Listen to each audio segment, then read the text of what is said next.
Call to order meeting number 46 of the 77th session of the Committee on Economic, Social and Cultural Rights. It is my great pleasure to welcome the distinguished delegation of the Lao People's Democratic Republic, and in particular the head of delegation, Mr. Upwarb Vengnork Kyo, Excellency, pardon my pronunciation, Deputy Minister of Foreign Affairs, Deputy Chairman of the National Committee on Human Rights, who will deliver the opening statement, and the distinguished members of the delegation of the Lao People's Democratic Republic. I would also like to welcome all those who are observing this dialogue both in person as well as on webcast. Before giving the floor to the delegation for the consideration of the initial report, I would like to outline the methodology we will follow for the dialogue today and tomorrow. We have prepared a sheet, Excellency, it's here with you, with the proposed speaking times for the dialogue which will be conducted following the 4 clusters pertaining to different parts of our covenant and led by committee members constituting our task force. The initial questions will be posed by the country rapporteur and the lead member of the cluster 1, that is Mr. Ashraf Kanhai. Other members may pose follow-up questions thereafter. Other members of the task force are Ms. Ju Yong Lee, Mr. Giuseppe Parmisano, Ms. Ju Yong Lee for cluster 2, Mr. Parmisano for cluster 3, and Mr. Aslan Abashidze for cluster 4. The delegation is kindly requested to speak at a reasonable pace and to provide any written material that will be read out by the delegation to the Secretariat, since there's an additional interpretation that is taking place from the languages available for interpretation and into the Lao language. I would request my colleagues from the committee to just be a little bit slower than normal to facilitate interpretation. And to facilitate this process and to enable us to cover the full range of issues, I would like to invite colleagues and the distinguished delegation to speak in a concise manner, giving due attention to time allocations. With this, I have the pleasure to give the floor to Your Excellency to deliver your opening statement, and you have 10 minutes. You have the floor, sir. Thank you very much, Madam Chair, distinguished members of the committee. It is my privilege to deliver the statement on behalf of the government of the Lao PDR in presenting the initial report on the implementation of the International Covenant on Economic, Social and Cultural Rights at this 78th session of the Committee on Economic, Social and Cultural Rights. Madam Chair, this initial report prepared by the National Interagency Committee in accordance with the committee's reporting guidelines and through broad consultations with relevant stakeholders, outlined the achievements, challenges, and the efforts of the government of the Lao PDR to progressively realize the rights enshrined in the Covenant during the period of 2029 to 2019. This year, 2025, is a significant year for the Lao multi-ethnic people as we commemorate the 50th anniversary of the establishment of the Lao PDR. In March 2025, the government undertook significant reform programs by reducing the number of ministries and strengthening local administration to enhance administrative efficiency, better respond to the evolving socio-economic and development needs. Soon after, the National Assembly approved the proposed amendments to the constitutions designed to regulate state affairs more effectively, enhance people's democracy and rule of law, while upholding the principles of national ownership and self-mastery of the Lao multi-ethnic people. At present, the government is in the final year of implementing the 9th National Socio-Economic Development Plan for 2021-2025, while concurrently preparing the 10 NSCDP for 2026-2030. These endeavors have yielded notable achievements, enabling the Lao people to better enjoy their economic, social, and cultural rights. Progress has also been made in the efforts to graduate from least developed country status by 2026, as recommended by the CDP. Nevertheless, more preparation work remains to be carried out to ensure a smooth and sustainable graduation. In this regard, the Lao PDR recently adopted a policy framework to build a resilient and self-reliant post-LDC economy aimed at enhancing domestic production and consumption capacity, promoting the use of local resources, ensuring food and energy security, and reducing over-reliance on external markets and imports. Madam Chair, like other countries, the COVID-19 pandemic has caused severe impact on the Lao economy over the past years, especially on tourism sector.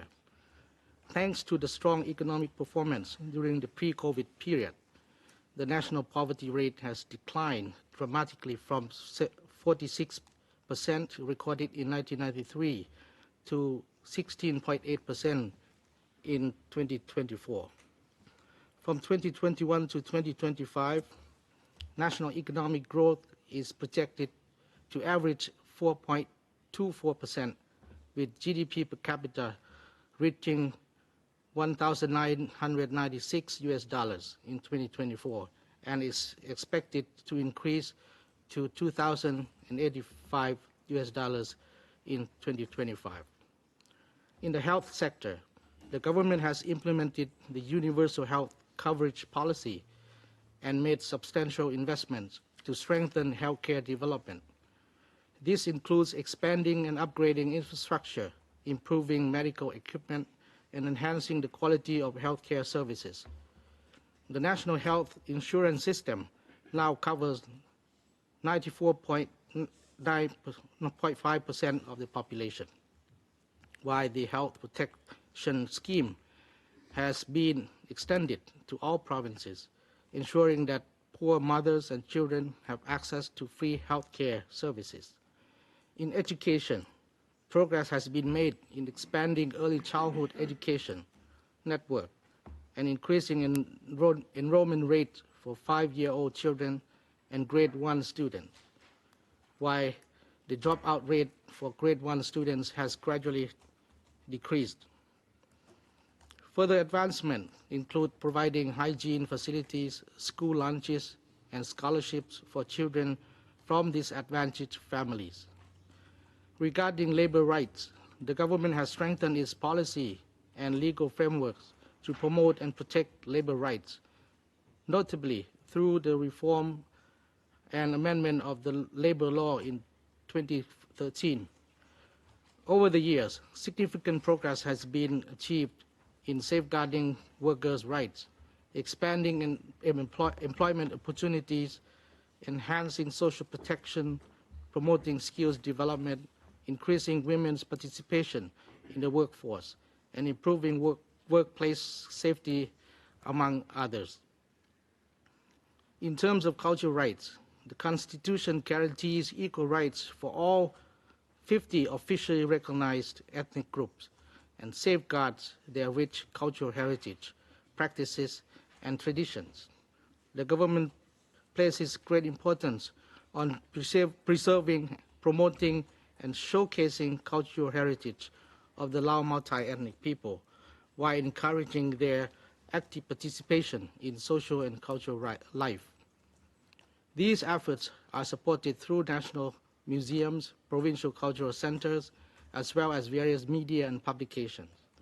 Madam Chair, despite laudable progress, we acknowledge that significant challenges remain, namely the ongoing impacts of the pandemic, climate change, global financial crisis, and economic uncertainties, combined with the legacy of war that left behind high contamination of unexploded ordnance that continue to pose persistent challenges affecting rural communities' access to land and safe living conditions. These challenges constitute key obstacles to the full realization of human rights, including economic, social, and cultural rights, and the right to development for all Lao multi-ethnic people. Nevertheless, the government remains firmly committed to addressing the state challenges through continued policy reforms, economic support packages, social protection extensions, increasing investment in social sectors, awareness and capacity building initiatives, optimizing public expenditure efficiency, exploring innovative financing mechanisms, and strengthening partnerships with the international community, including UN agencies and other development partners. Distinguished members of the committee, the Lao PDR remains committed to constructively engaging and cooperating with international and regional human rights mechanisms. The Lao PDR has successfully participated in the interactive dialogues on its initial report under the CRPD and the 10th periodic report under CEDAW, and has submitted its 7th periodic report under CRC and its 2 optional protocols. Most recently, in April 2025, the Lao PDR participated in the 4th cycle of the UPR, and the government has recently approved its initial report under CAT, which is expected to be submitted to the Committee Against Torture in the near future, while also preparing its 19th to 25th combined periodic reports under ICERT. Furthermore, the government hosted the first ever visit to the country by UN High Commissioner for Human Rights and the UN Special Rapporteur on the field of cultural rights in June and November 2024, respectively. Last year, the Lao PDR successfully assumed the chairmanship of ASEAN and also chaired the ASEAN Intergovernmental Commission on Human Rights. Likewise, the Lao PDR has made important contributions to enhancing the ASEAN cooperation framework on the promotion and protection of human rights in the region. Madam Chair, my delegation commends the committee on its valuable efforts to promote economic, social, and cultural rights globally, and we look forward to engaging in a constructive and meaningful dialogue with the members of the committee. We will continue our utmost efforts to provide comprehensive responses to the questions and comments raised during the interactive session in view of fostering mutual understanding and cooperation. I thank you, Madam Chair. Thank you, Your Excellency. We will take a 5-minute break, Your Excellency, just for you and your delegation to organize your work, and then we'll resume. So just for 5 minutes. Thank you.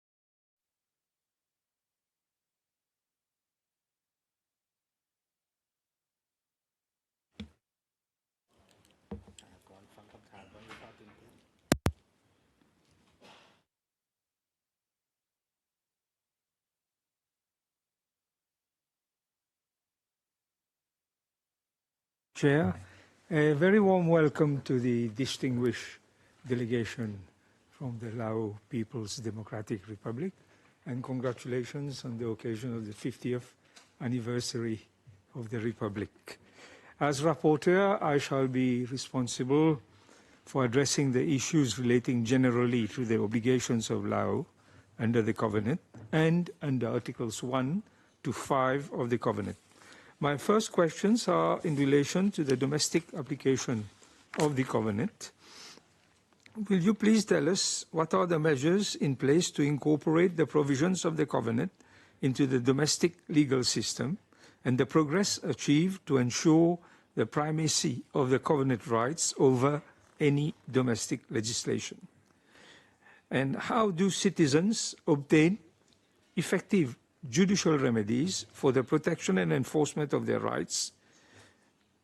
And will you, in that connection, provide an update of recent cases in which the citizens of Laos have obtained remedial action through the application and enforcement of their covenant rights by the courts? And what are the concrete measures taken to raise public awareness and to provide training to public officials, including judges and prosecutors, on the protection and implementation of the rights enshrined in the covenant? And does the state party consider ratifying the optional protocol to the covenant with a view to strengthening human rights protection in Laos? If not, what are the reasons for abstaining from doing so? There is currently no national human rights institution which is fully compliant with the Paris principles. Please provide information as to the steps taken for the setting up of a national human rights institution which has an empowering legal framework as well as the adequate financial and human resources for it to function in an independent manner in accordance with the Paris principles.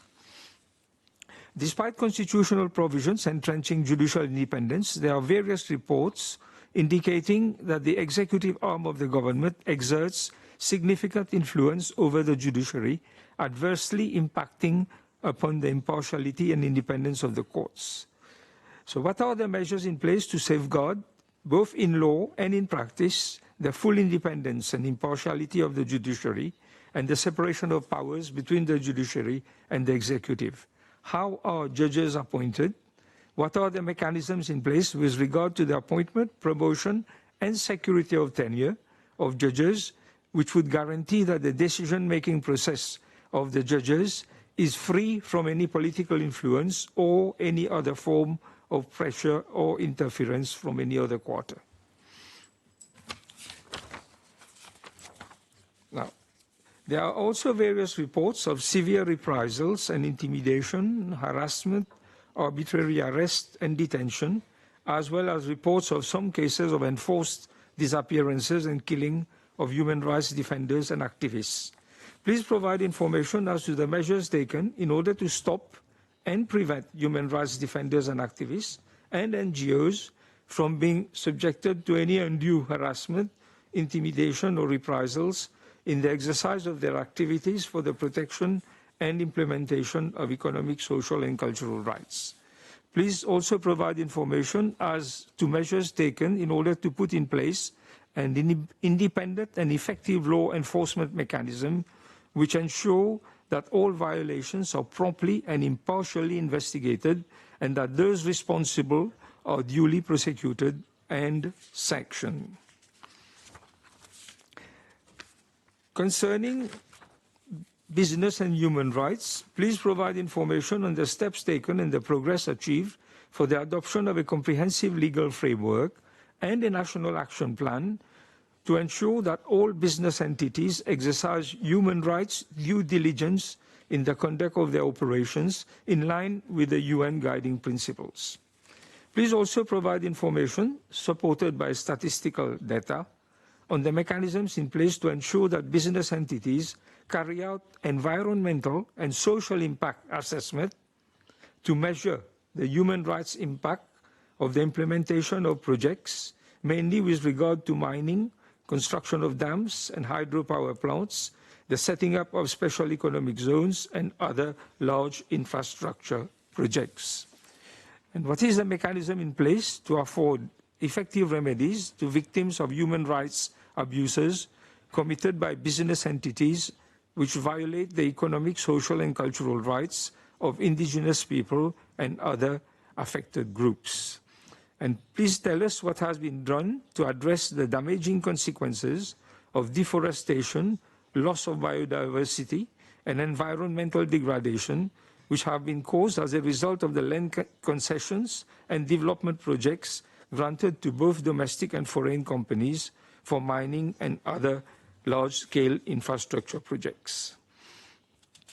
As regards climate change, you have provided us with information setting out various policies which have been adopted to address the consequences of climate change. Please provide information supported by statistical data on the progress achieved by the implementation of the climate plans and policies and their impact to meet the commitment of Lao under the Paris Agreement. And what are the concrete measures taken, including the allocation of adequate resources, in order to strengthen the preparedness for and the response to natural disasters and to provide for disaster risk reduction and climate change adaptation measures?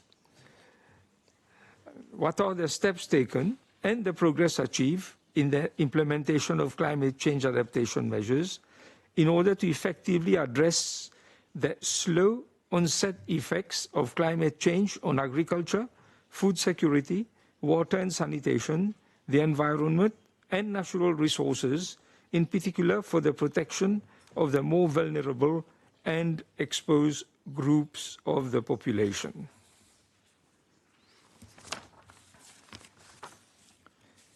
According to the information which you have provided, the implementation of the 8th National Socio-Economic Development Plan, 2016-2020, and of the 9th Five-Year National Social Economic Development Plan, 2021 to 2025, has substantially enhanced the national economy of Laos and the economic landscape of the country. Please provide statistical data disaggregated by age, sex, region, and ethnic groups on the proportion of the population which lives below the poverty line. And what are the concrete measures taken for the eradication of poverty and for increasing the level of regular financial assistance to families living in extreme poverty and to the more marginalized and disadvantaged groups, including in particular the indigenous people, ethnic groups, and vulnerable groups living in rural and remote areas? And please also provide information supported by statistical data as to the measures taken for increasing public expenditure and the proportion of the public budget allocated to social spending, including social security, food, water and sanitation, housing, health and education. And please tell us about the concrete measures taken to rationalize the fiscal policy of Laos in respect of both direct and indirect taxations and corporate tax revenue through the setting up of a progressive tax base which would enable the state party to increase its distributive effect for securing the economic, social and cultural rights of the poorer segments of the population. And what are the concrete measures taken and their impact to address tax evasion and tax avoidance, in particular by foreign corporate entities and the richest segments of the population? Various reports indicate that corruption is a widespread problem which is perpetuated by political patronage and bribery, affecting many sectors of the country's economy.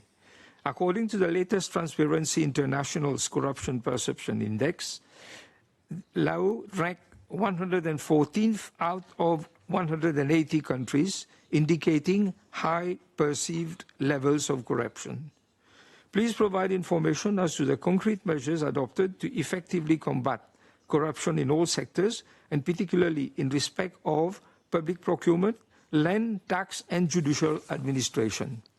And what is being done for that purpose? 1, to adopt and strengthen comprehensive anti-corruption laws and policies, and 2, to set up and provide for the functioning of independent anti-corruption bodies in the investigation, prosecution, and sanctioning of corruption offences. Please provide information supported by statistical data of recent cases in which politicians, ministers, and higher public officials have been sentenced for corruption offences. And what is the mechanism in place for the protection of whistleblowers and anti-corruption activists? Now, next, I shall put some questions with regard to non-discrimination, although the Constitution and the Penal Code prohibit discrimination based on ethnicity. Information from various sources indicate that ethnic minority groups and indigenous people, including in particular the Hmong people, are subjected to systematic discrimination.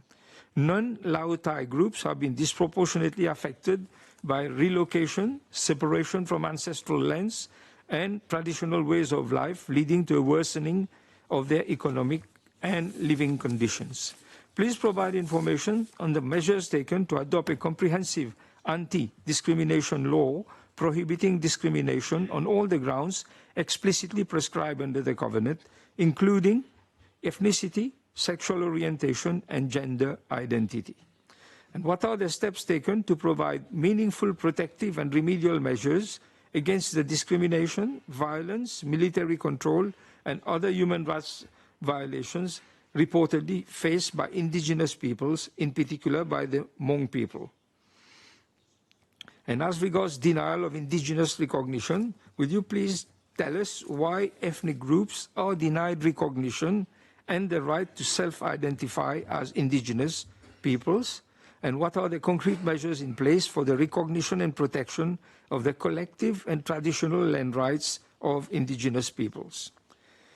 And what are the mechanisms in place in order to protect and to provide effective remedial action against all forms of discrimination, stigmatization, and human rights violations to which LGBTQI+ persons, women, and ethnic minorities are being reportedly subjected? Now, despite the efforts made to improve women's and girls' access to education and politics, women are still confronted with numerous barriers which adversely affect their enjoyment of economic, social, and cultural rights on an equal footing with men. Please provide information on the measures taken to ensure the effective implementation of gender equality legislation, both in the public and private sectors, and to eliminate the discriminatory treatment to which women and girls, and in particular women and girls of indigenous peoples, are subjected. And what has been done to eliminate the existing gender wage gap and disparities between men and women across all sectors? And what are the concrete measures in place to address the overrepresentation of women in the low-paid and informal sectors of the economy, and the adverse effects of women being disproportionately engaged in unpaid domestic and care work?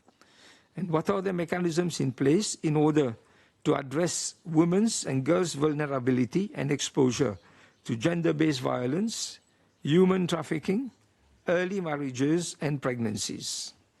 And what is being done to combat the traditional gender norms and stereotypes which perpetuate gender equality? And please also provide information as to measures taken to improve gender parity and representation at all the higher levels of government, as well as in the high-income sectors in which women are underrepresented. These would be my questions under Cluster 1. I thank you for your attention, and we look forward to your replies. Thank you. Thank you so much, Mr. Kanhai. As I mentioned earlier, Your Excellency, we'll take a 5-minute break for you to organize your work and then resume. Thank you.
Welcome back to the delegation. Your Excellency, you've heard the questions posed by our cluster leader and country rapporteur, Mr. Ashraf Kanhai. And now I request you to kindly respond to the questions. And you'll have 30 minutes, you and your delegation. So you have the floor, sir. Please. Madam Chair, our delegation composed of all relevant agencies and pertaining to the questions raised, we have discussed briefly among us. So I would like to hand over the floor to members of my delegation to respond to the questions. Please.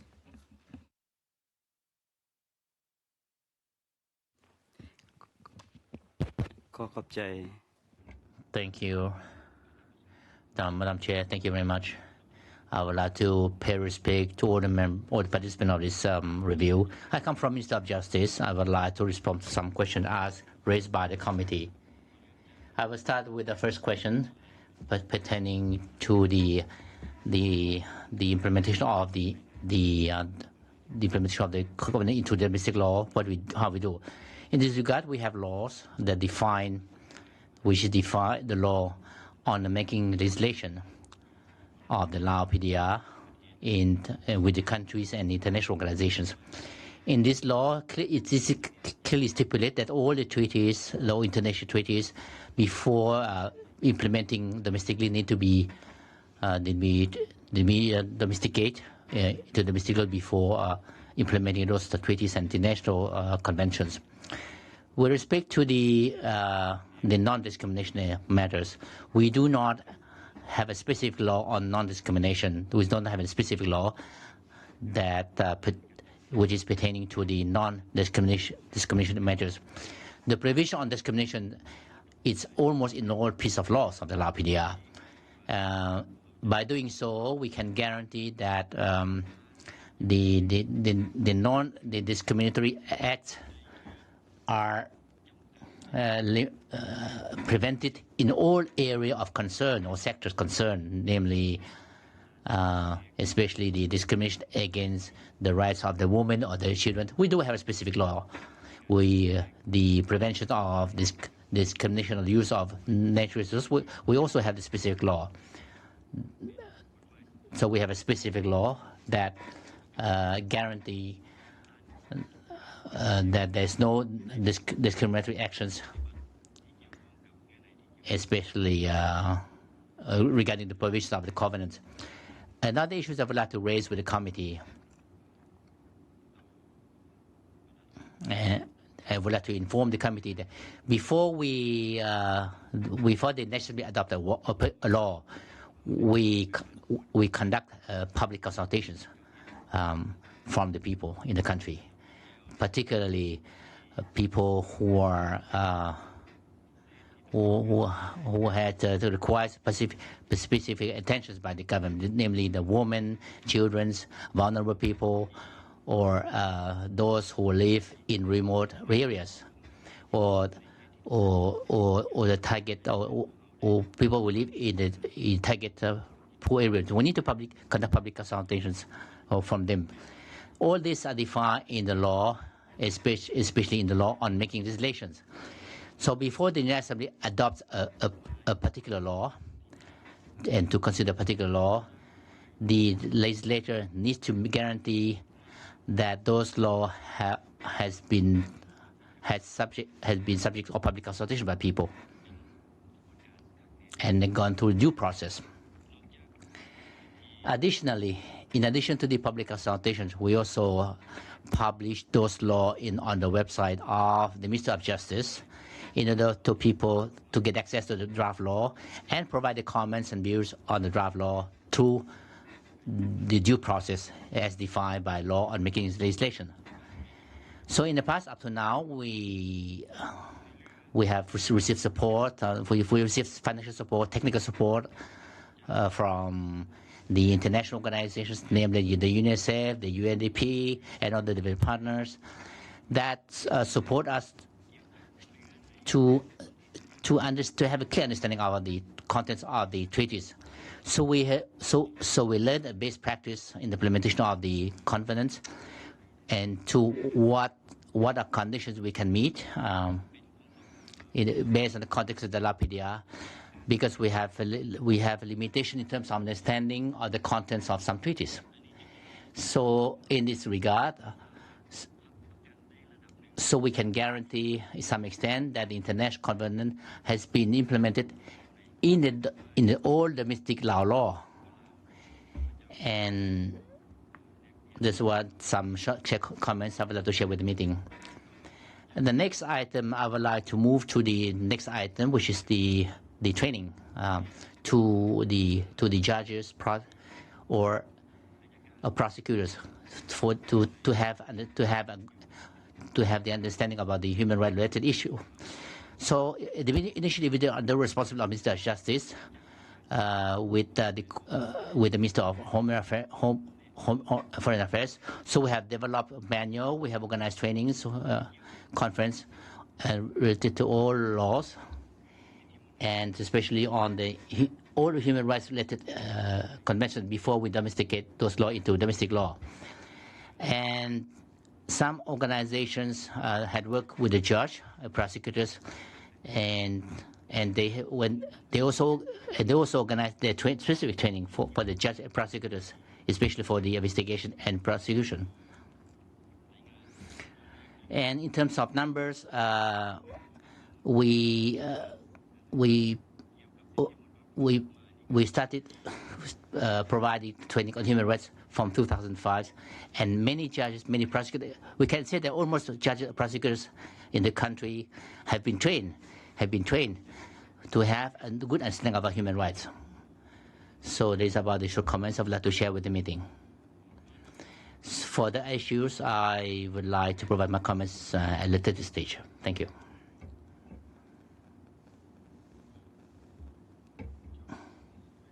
So good morning, good afternoon, everyone. I would like to pay respect to Madam Chair, members of the committee, my respect to my respect to all participants of this review. I come from People's Supreme Court. I would like to share my views regarding the question raised by the committee, which are the questions which is relevant to the court. In this regard, I would like to respond to the first question about the actual cases, especially in relation to the economic, social, cultural rights. In the past, over the past years, the Lao PDR attached importance to the economic, social, and cultural rights of the Lao people. Those rights have been enshrined in the law on civil proceeding, particularly in Article 169 of the law on civil proceeding, that define that any individual organizations have the right to lodge the claim to the court and to settle the dispute or to protect the rights that has been violated or has been by other people, which is based on the legal provisions. Over the past years, the court has prosecuted the following cases. So allow me to report on the statistical number of the cases that has been prosecuted by the court. For civil cases, at the court of first instance, we have committed 4,000. For commercial case, we have 400 cases. For family cases, 1,233 cases. For labor case, the first instance has 160 cases, which is the statistical number of the cases that has been prosecuted by the court of first instance. For the court of appeal now, so the number of cases, according to Lao law, if it is about the if the court is about the case completed by the Court of Appeal, so the appeal court has completed 1,268, 200 commercial case, 251 family case, 24 labor case, which is the statistical number over the past years that was judged by the Court of Appeal.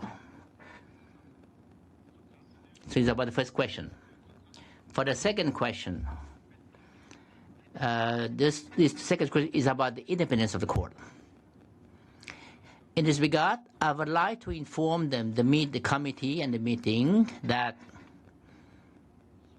the Lao PDR has proclaimed as Lao People Republic in 1975.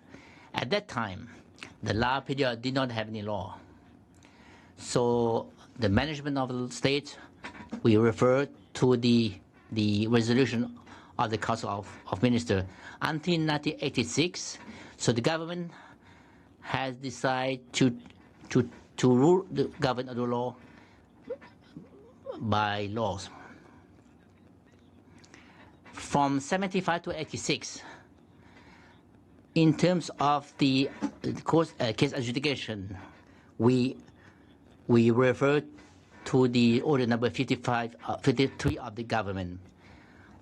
After we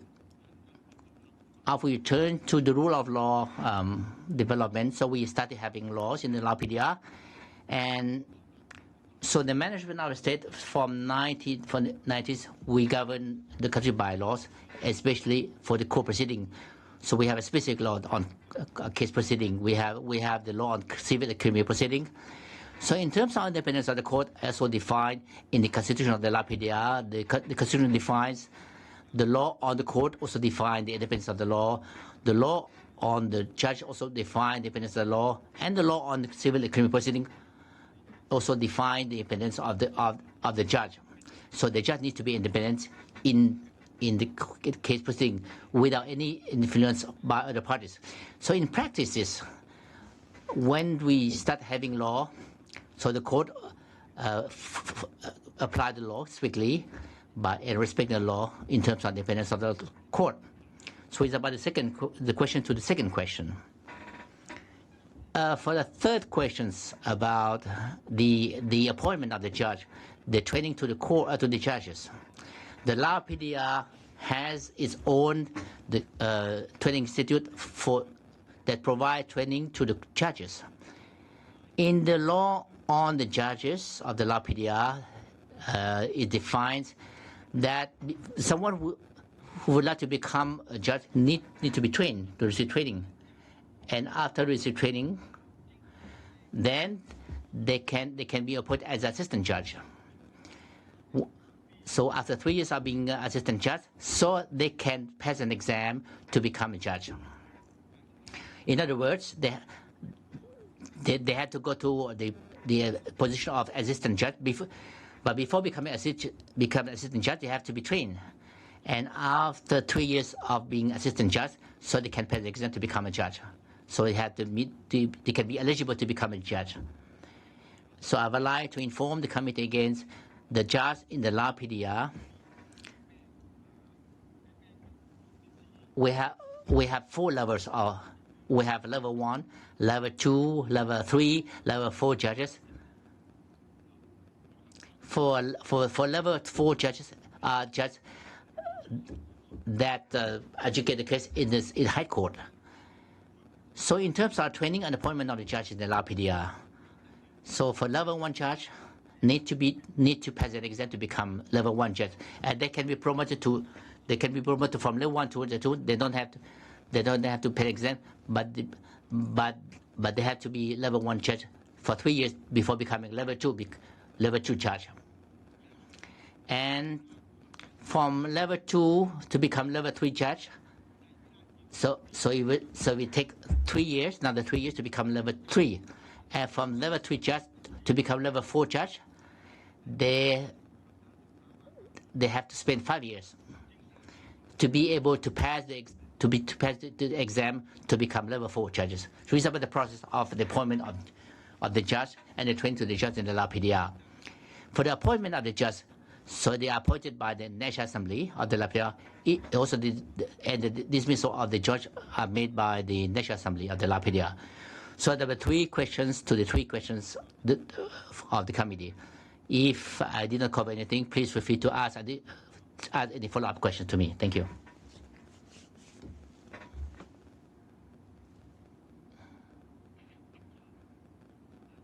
So good afternoon, Madam Chair, members of the committee, dear participants, ladies and gentlemen. Myself, I come from Ministry of Public Security, and also members of the delegation who attended this review. I would like to respond to the question that the committee raised regarding the detention center or those who are detained, and whether there are any acts of torture or force. For the government of the Lao PDR has a clear policy for the offender. So the offender are individuals who commit an offense for any reasons. Therefore, in addition to detentions, we also give importance to educate them and for them to become a good citizen. In terms of the detention policy, it is defined in many laws of the Lao PDR, such as the law on the criminal proceeding, the second law legislations, presidential degree, the prime minister degree. In this regard, the Lao PDR has put a lot of effort to provide budget to construct and improve detention center in the country. So the state provides a budget to build infrastructure and facilities. For example, in 21, he has built 2 new detention centers. Now it's in the process of developing 2 new detention centers to create environment for better environment and detention, and to avoid the crowded prisons. We also periodically improve the allocation to the prison in terms of the health. The prison has the old health facility that provide health service to the prisoner to monitor the health of the prisoner and to provide treatment to them in case there's the sickness. In case of the serious sickness, so they are sent to the hospital. And we also have the rooms for them to meet the family, the relatives.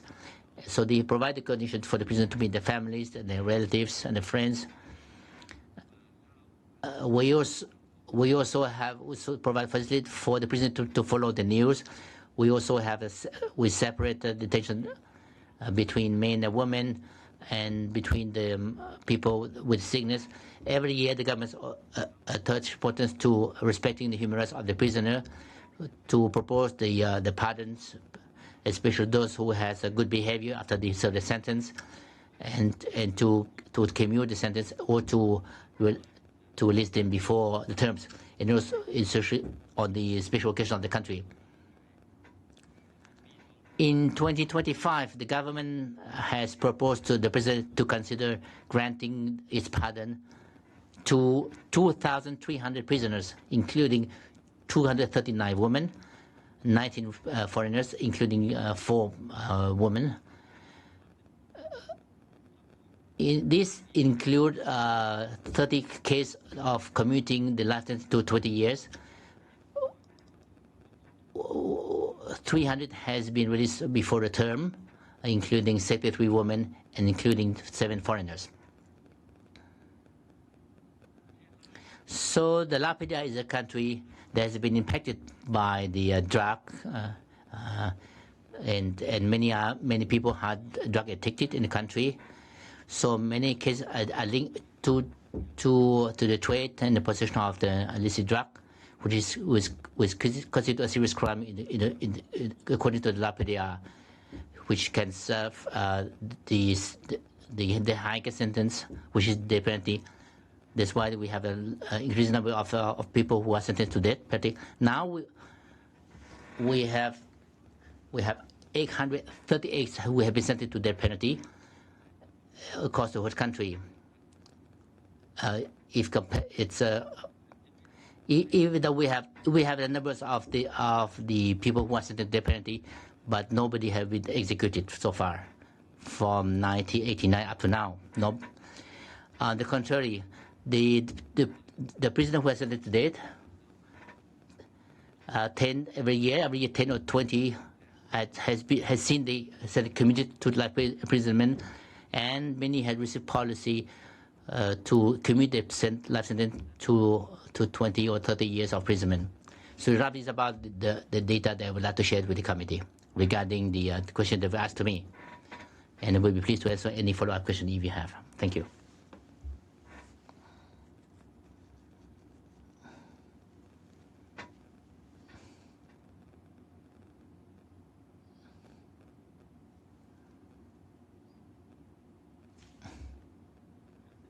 Madam Chair, distinguished members of the committee, the Lao PDR recognizes the important role of the national human rights institutions in promoting and protecting human rights. However, taking into account the constitutional framework, existing oversight mechanism, and current resource priorities, the establishment of the Paris Principles compliant national human rights institution is not envisaged at this stage. Instead, the government of Lao PDR continues to strengthen its international framework, in particular the National Committee on Human Rights, which is mandated to oversee treaty ratification, implementation, monitoring, and reporting, including coordination of the Universal Periodic Review process. Complementary mechanisms include the National Commission for the Investment of Women, Mothers, and Children is tasked with the promoting and reporting on the implementation of the CESCR, CRC with its two protocols, while the National Committee for the People with Disability oversees the implementation of the CRPD. In addition, the National Anti-Human Rights Trafficking Committee, Anti-Human Trafficking Committee, addresses trafficking issue.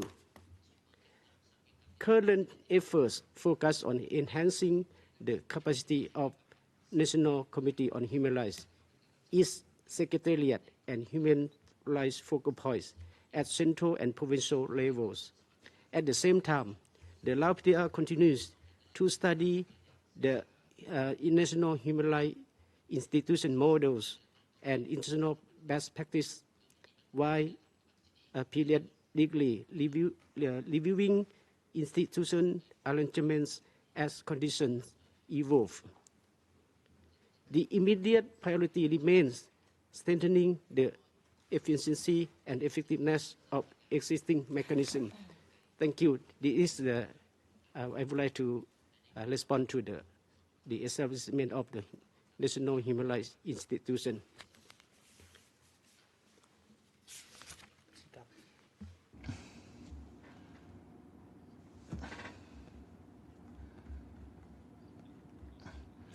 My respect to Madam Chair, members of the committee, ladies and gentlemen.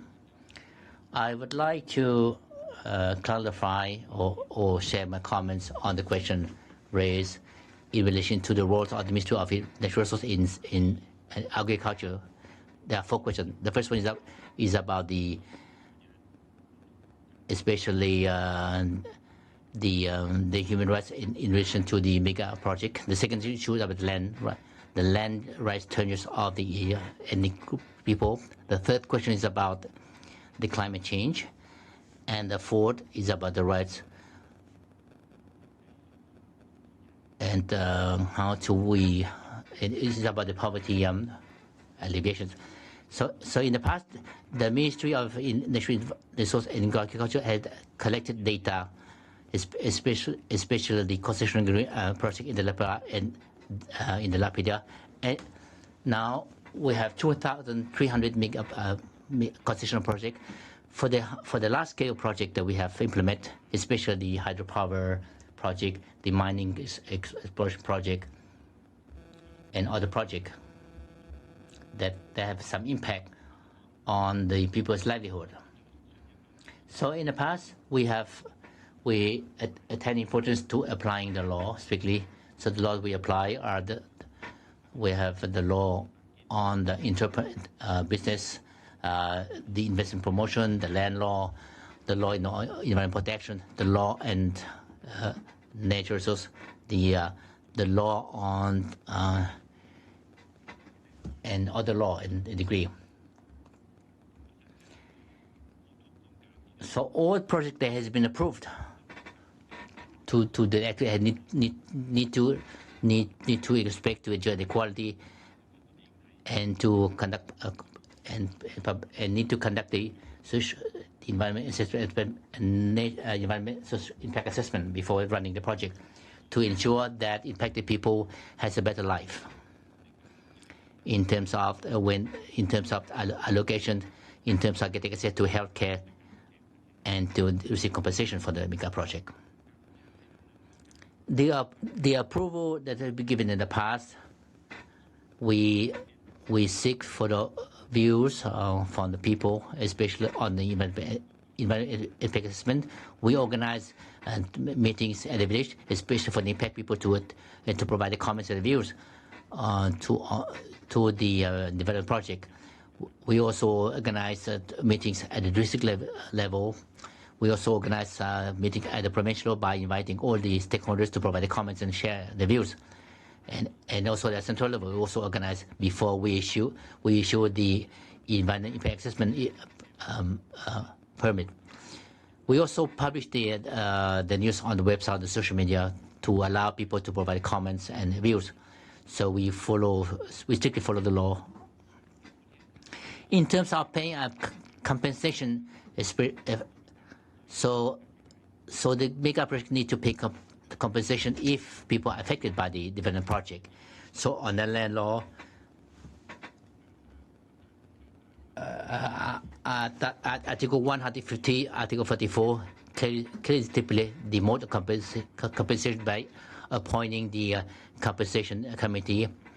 So for the compensation units has been approved by the National Assembly, and then the provincial governments will issue the decision to pay compensation to affected people. In terms of the resettlement of the people from the project area, we provide lands to the affected people. We seek the views from people. We also we pay monetary compensation to affected people, especially for the assets of the production or the cattle that they lost from the project. So pay compensation to affect people from the mega project. For the Mekong Dam construction project, so if you want to know more, you can go to the website of the Luang Prabang Dam construction project. So we can provide information in English and Lao. So if you want to see how we pay compensation to affected people. We also have the degree on the compensations and implemented the decree.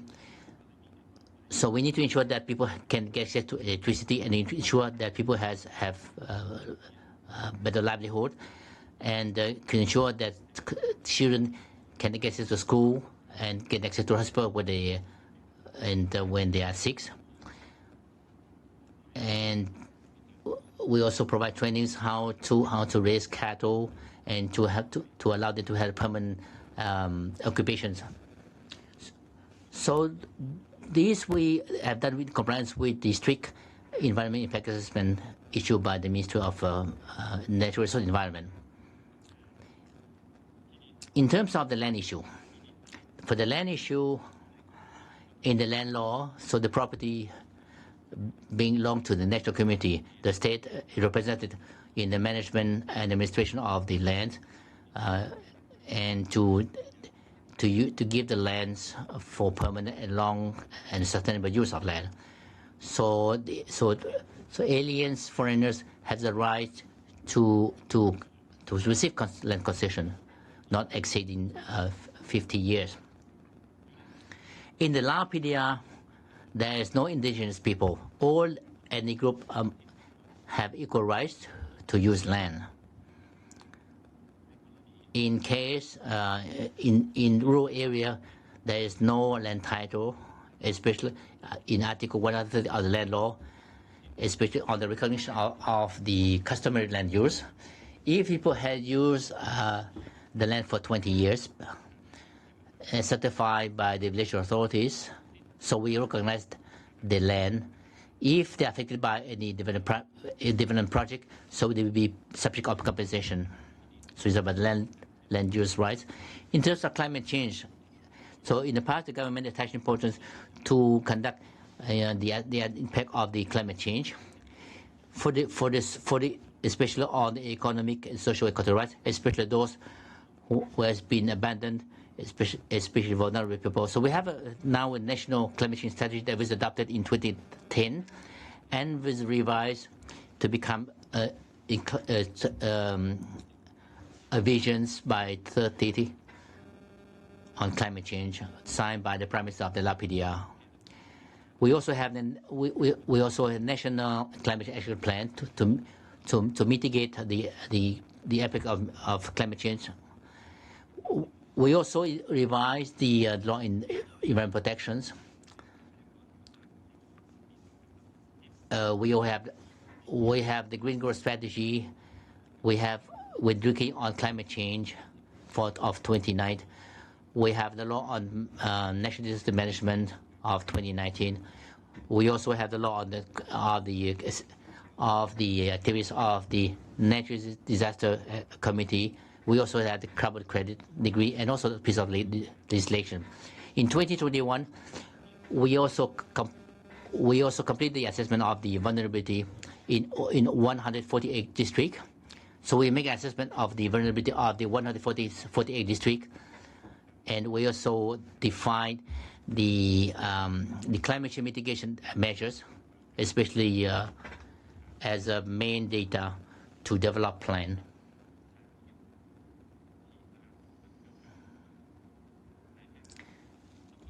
For the women, they also participate in those in the elaboration of process.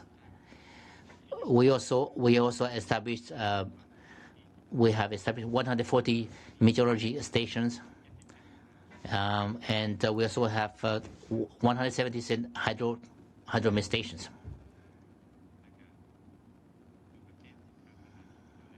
And other stations that we have established. And for all this, we have developed this database to be linked to the database of other countries. So roughly it's about the comments of that regarding the 4 questions that were asked to me. Thank you.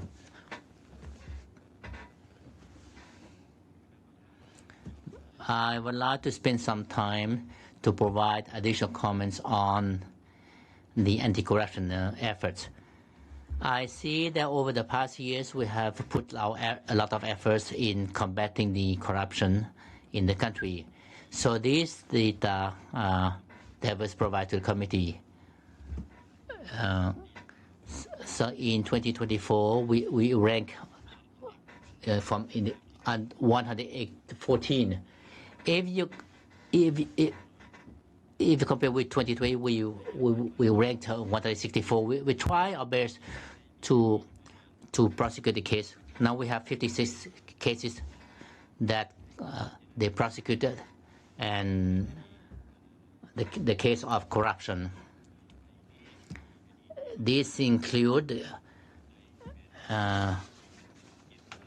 we have been able to recover $17 million from the corruption cases, and that is the amount of money that we have recovered from the prosecution of a corruption case. For 2024 alone, so there are still 208 cases. They are still pending. Still on. Out of that, there are 40 cases that we have submit the case to the people prosecutors to consider to submit the case to the court. Roughly about the data about the anti-corruption efforts of the Lao PDR. Thank you.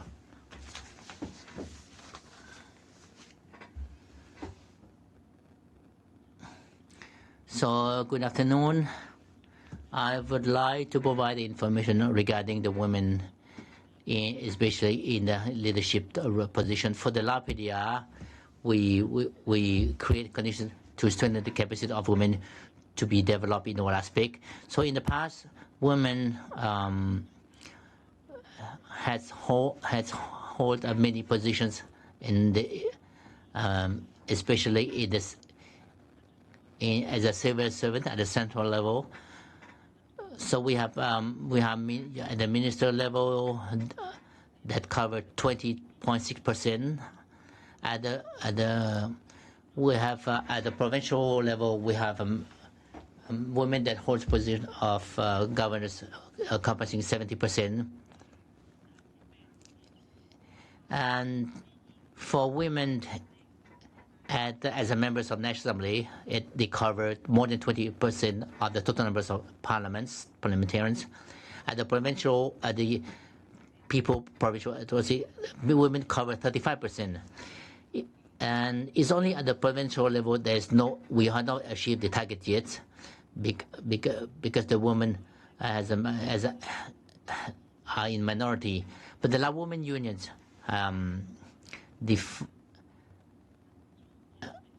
try to find a way how we can encourage women to hold the high position in the government.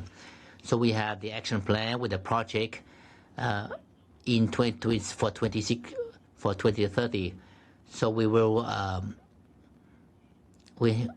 have the development plan for women to hold the leadership positions at the National Assembly, to cover more than 35%, and to achieve the targets of having women holding the minister positions. And for at the provincial district level, we set a target for men to cover 20%. So it's about the target or the objective of the government that would like to put efforts to strengthen the capacity of women to be able to hold, to be developed, and to hold the high-ranking position in the government. For the assistance to the victims of the human trafficking, so the government has its national action plan. Now the government has revised its action plan on combating human trafficking for 2030. So you have the 6 programs to prevent human trafficking. We also have different commissions that are dealing with anti-human trafficking activities. I think, Madam Chair, if you may.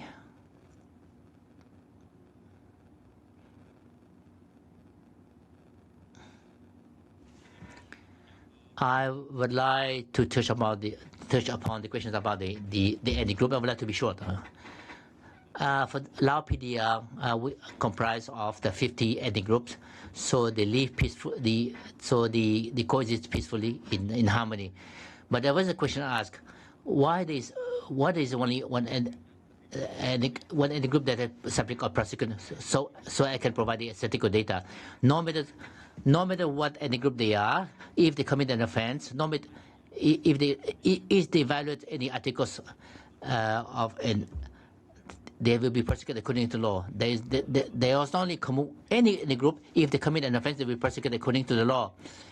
For the rest, it's an individual dispute, it's a private dispute, and of course, we don't define the specific ethnic group, because we are ready to provide information if you want to have more data about this particular dispute. With your permission, since we are running a little behind time, I would suggest, and I am aware that you have not been able to respond to all the questions that were raised, we can perhaps take a pause and you can listen to our follow-up questions. And then in the time that you will get to respond to the follow-up questions, you can use the time also to respond to the questions that have remained unanswered. With that, I open the floor for follow-up questions, and I see Mr. Ashraf Kanhai, followed by Mr. Nonthasud, Ms. Ju Yong Lee, and Mr. Parmesano. Yes, Mr. Parmesano.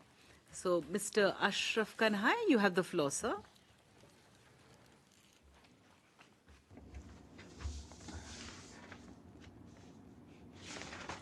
Khop khop yai Tan Prathan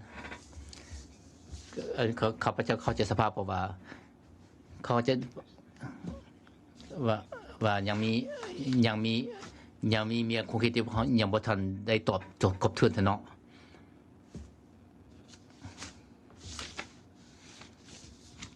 เขาใจว่ายังมีคำถามบางคำถามที่บ่ทันได้หาคำตอบ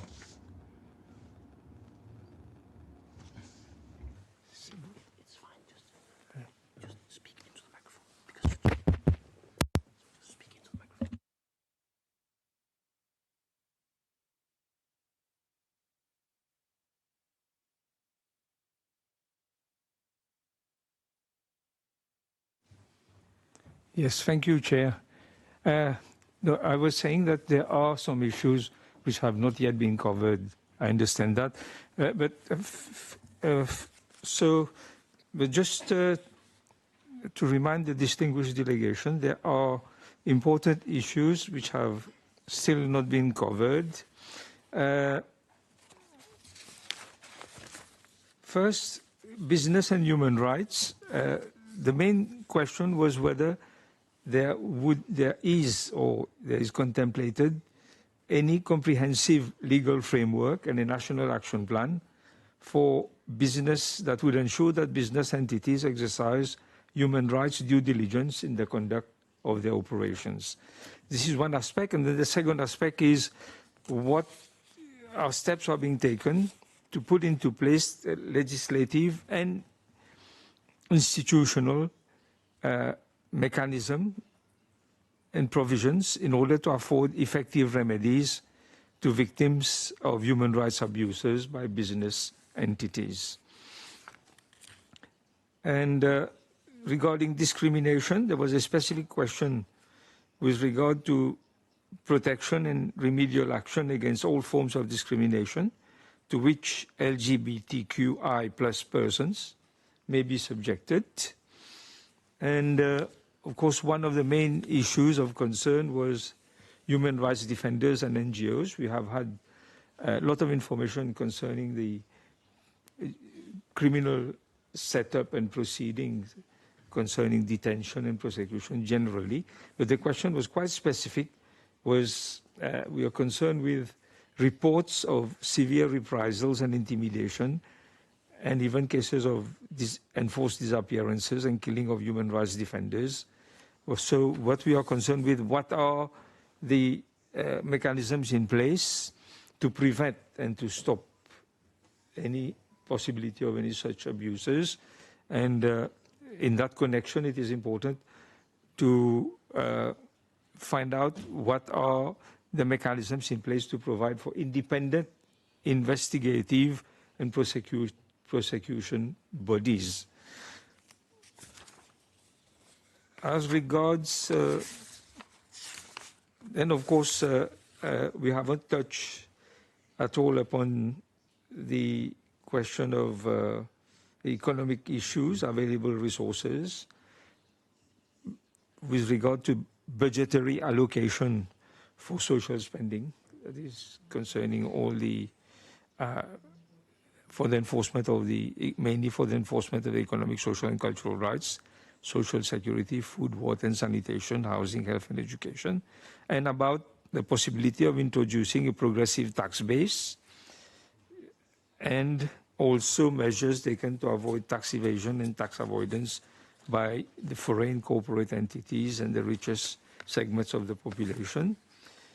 Regarding corruption, we were also concerned mainly with the legal infrastructure for setting up anti-corruption laws and independent anti-corruption bodies, and data concerning prosecution, not prosecution, but sanctioning of high-level official ministers and politicians, if we may have cases, reported cases concerning these. And then lastly, indigenous people. We have had some information concerning compensation, but one main question is with regard to denial of indigenous recognition.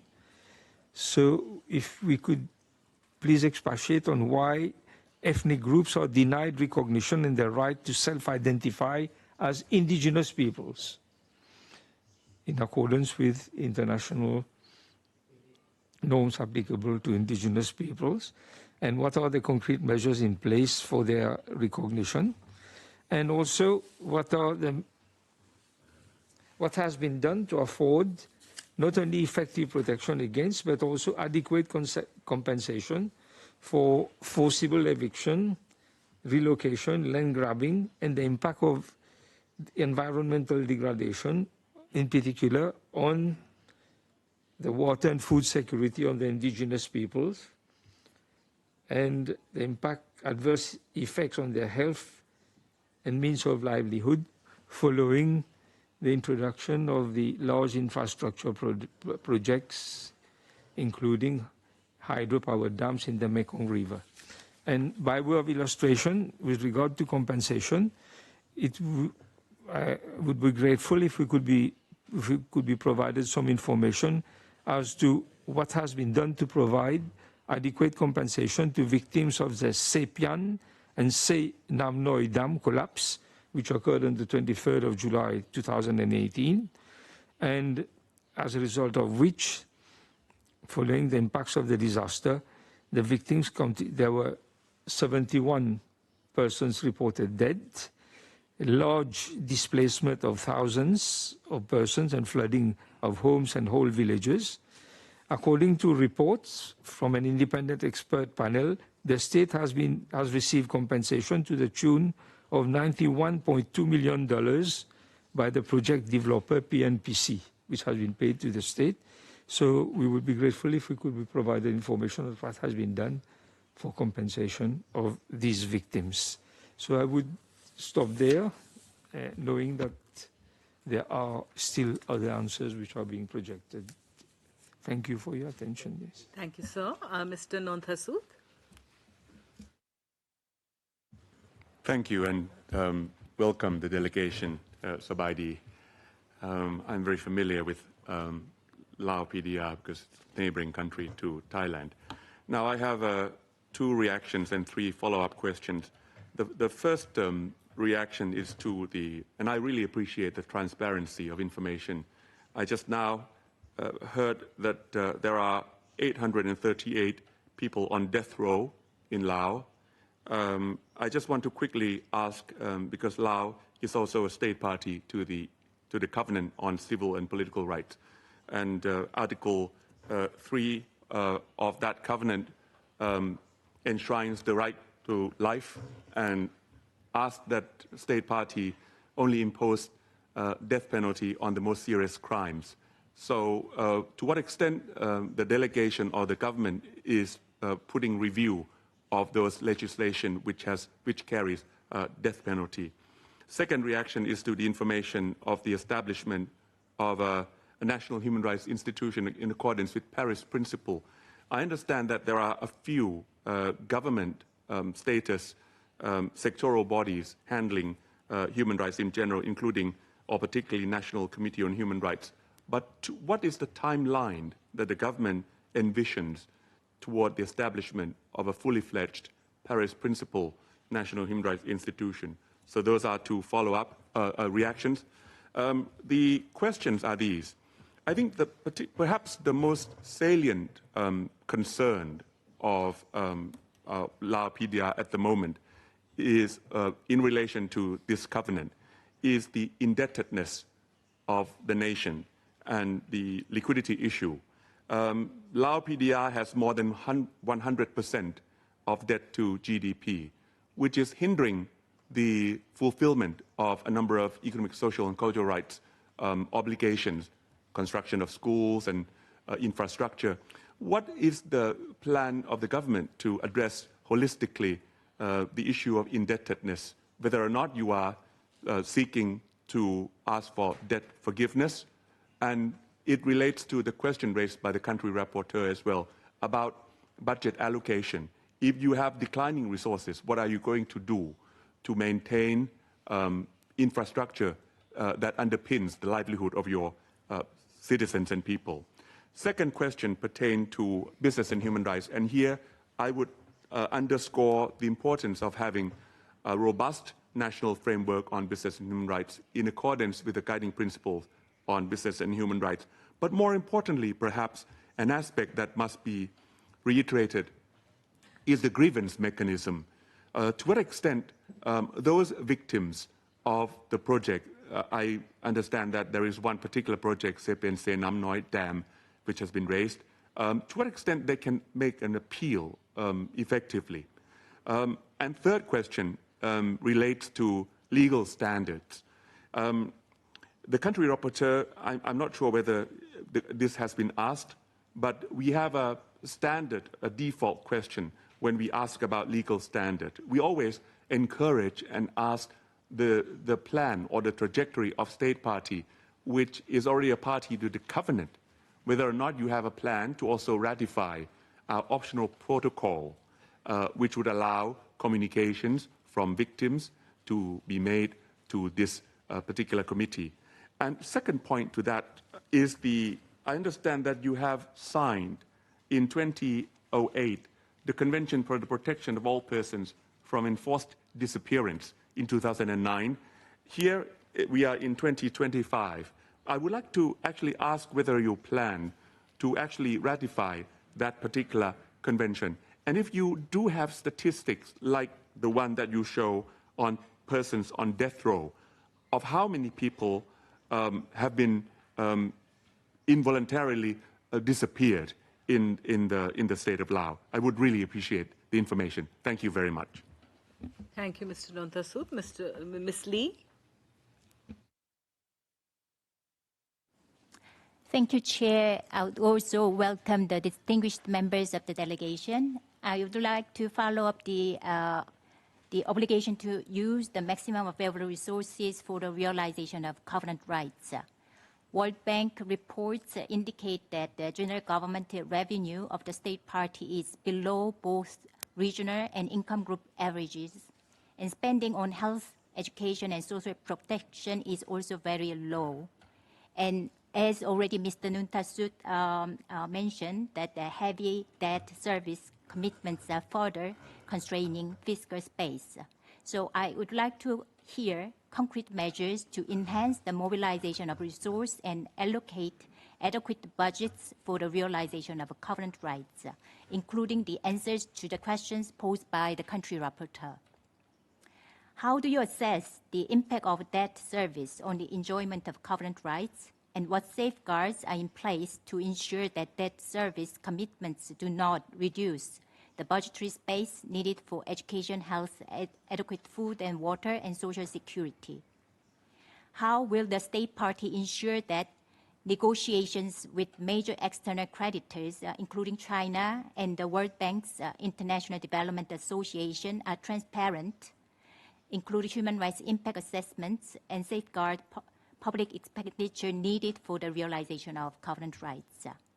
Does the state party plan to review royalty rates and concession fees for natural resources, including land, mining, and hydropower, to ensure fair terms, including fees that reflects environmental and social costs?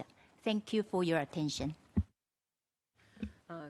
Thank you, distinguished colleagues. Your Excellency, these are the follow-up questions that have been posed.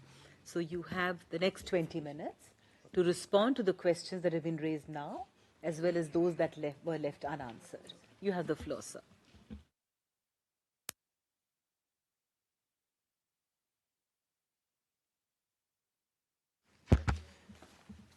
Good afternoon, Madam Chair. As members of the committee are aware that the Lao PDR is the state party to the 7 core Human Rights Convention and 2 optional protocols to the CRC. The convention has been translated into the Lao language and were included in the compilation of human rights treaties that Lao PDR has signed and ratified. The compilation has been widely disseminated and used at the workshops, seminars, and training for the government officials at central and provincial level, as well as the academic and research institutions, particularly law school, police, and public security academies in the country. Regarding the ratification of International Convention for Protection of Own Person from Forced Disappearance, the Lao PDR signed in 2008. The Lao PDR still need to carefully study the convention, which is a complexity in terms of its content, including its reporting requirements. The Lao also need to review its domestic laws to ensure consistency and to determine how best to raise awareness among government officials. At the present, the relevant authorities plan to conduct consultations, study the provision of the convention and relate domestic legislation, and strengthen the capacity building in order to gain the necessary knowledge and understand before considering accession. The Lao PDR continue to face many challenges and difficulties, particularly budget constraints and limited human resources in drafting national reports under human rights conventions. As the result, some reports have been delayed and submitted overdue. Therefore, the Lao PDR is not yet ready to consider ratifying this convention in near future.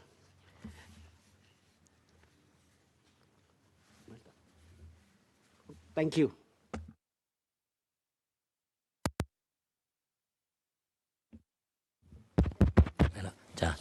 Hello.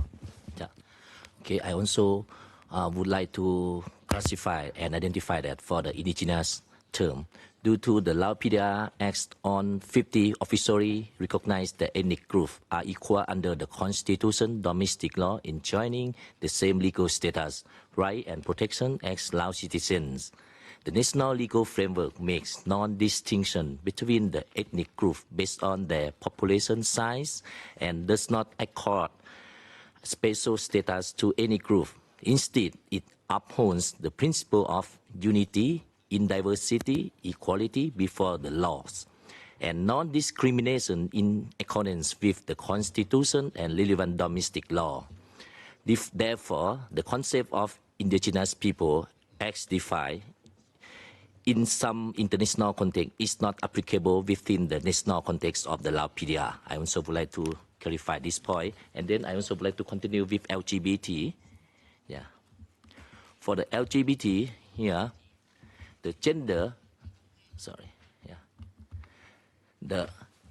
on this issue, Lao citizens are all equal before the law, irrespective of their gender, social status, education, belief, and ethnic group, as defined in Article 35 of Lao Constitution.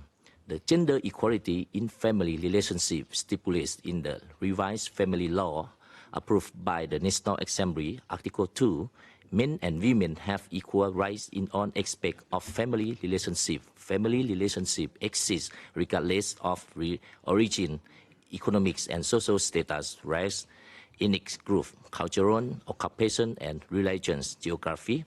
In addition, freedom to marry described in Article 141 of Civil Code, approved by National Assembly, that men and women who have attained the age of marriage have right to marry on the basis of mutual consent.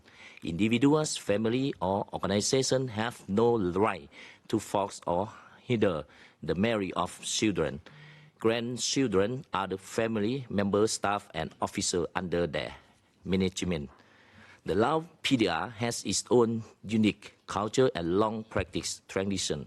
Most people believe that a family is a unit of society that includes husband, wife, and children. Family relationships occur from the marriage registration accordance with the law, thus leads to rights and obligations each other husband and wife. The Lao authority does not suppress, arrest, or prohibit relationship between the LGBTQI people. They have the same rights and obligations as other Lao citizens, as stipulated in the Constitution and laws. Thank you.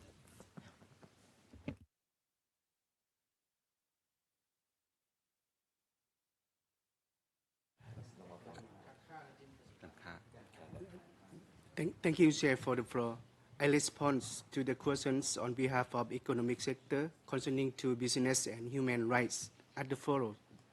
Policy and legal framework developments, we are aligning national laws with the international standards, including the UN guiding principles on business and human rights, the ILO MNE declaration to create predictable, transparent, and responsible business environment. The upcoming development for our ministry's 5-year plan also presents an opportunity to aim in references to the ILO MNE declaration and integrates RBC and ESG into consideration. Collaboration with international partners. Laos is actively collaborating with the international organizations such as International Labour Organization, the United Nations Development Programme, as well as development partners such as Japan and the European Union. This partnership provides technical assistance and funding for projects aimed at building capacity, raising awareness, and developing national roadmap for responsible business conduct. For more information or statistical data on the mechanism in place to ensure that business in Thai carry out environmental and social impact assessment prior to the implementation of the major projects, in particular with regard to mining, construction of the dams and hydropower plant, the setting up of a special economic zone, and other large infrastructure projects I will provide later, and thank you.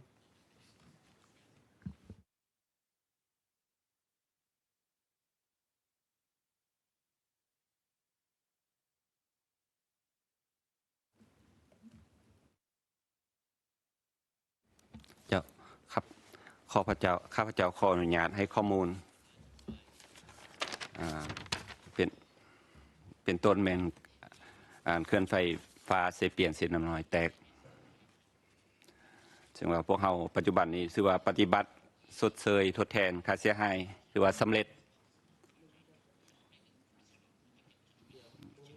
เป็นต้นแมงการเสียชีวิต70 คน Sorry.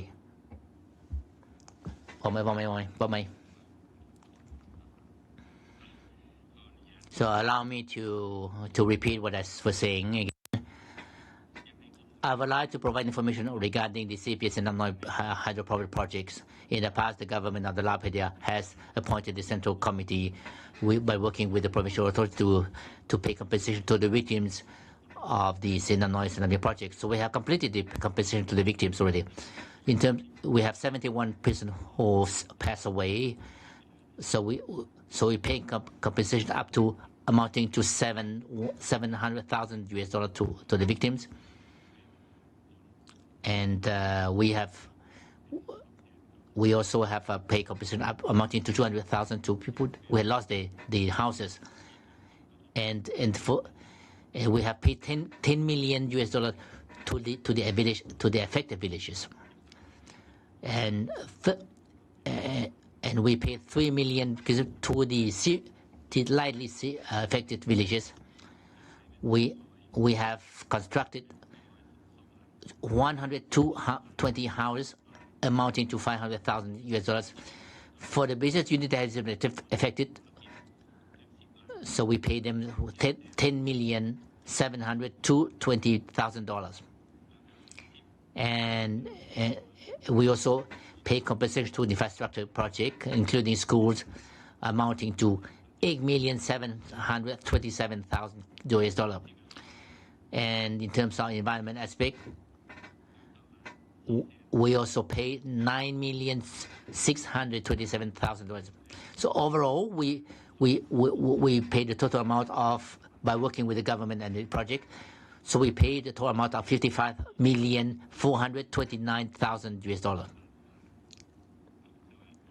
So we have completed 100% the compensation. Now we are still in the process of renovating this livelihood by encouraging them to do gardening, by planting coffee.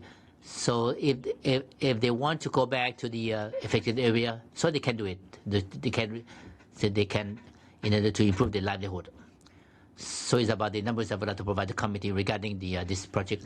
For the other details, I do have statistical data, so I can provide you those data later on. Thank you.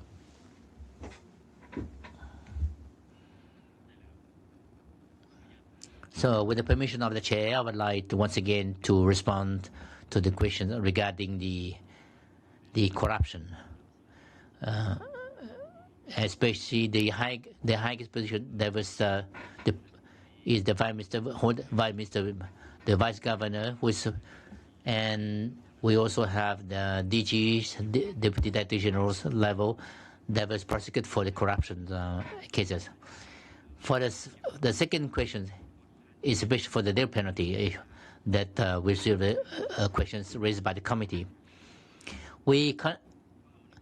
We understand the relevant article of the covenant, especially for the ICCPR, that we comply with this particular article of the ICCPR. We try to reduce the penalty. We try to reduce the numbers of the penalty, especially defined in criminal law. Now we have reduced the number of offenses that are subject to death penalty. Now we have 12 offenses. Now they are subject to death penalty. And additionally, before we sentence someone to death, they have to go to due process, especially for those who are sentenced to death penalty, to have the rights to the justice, to have the access to the lawyers, to protect their rights. We also give pardon. We do not apply the death penalty for the children under 18 and also the pregnant women. And additionally, we will continue to exchange experience of our neighboring countries in terms of the compliance, the provisions on the penalty. Lastly, I would like to provide information regarding the rights of the LGBT people. There is no law that prohibits, other words, they did not be subject of criminal prosecution. There is no law that specifically apply to them. So I don't know whether you have any questions regarding the rights of the LGBTQ, because they are recognized by the society, and they can live normal as ordinary citizens like women and men. So I'm interested to know if you have any questions regarding the rights of the LGBTQ, because they are considered as normal people.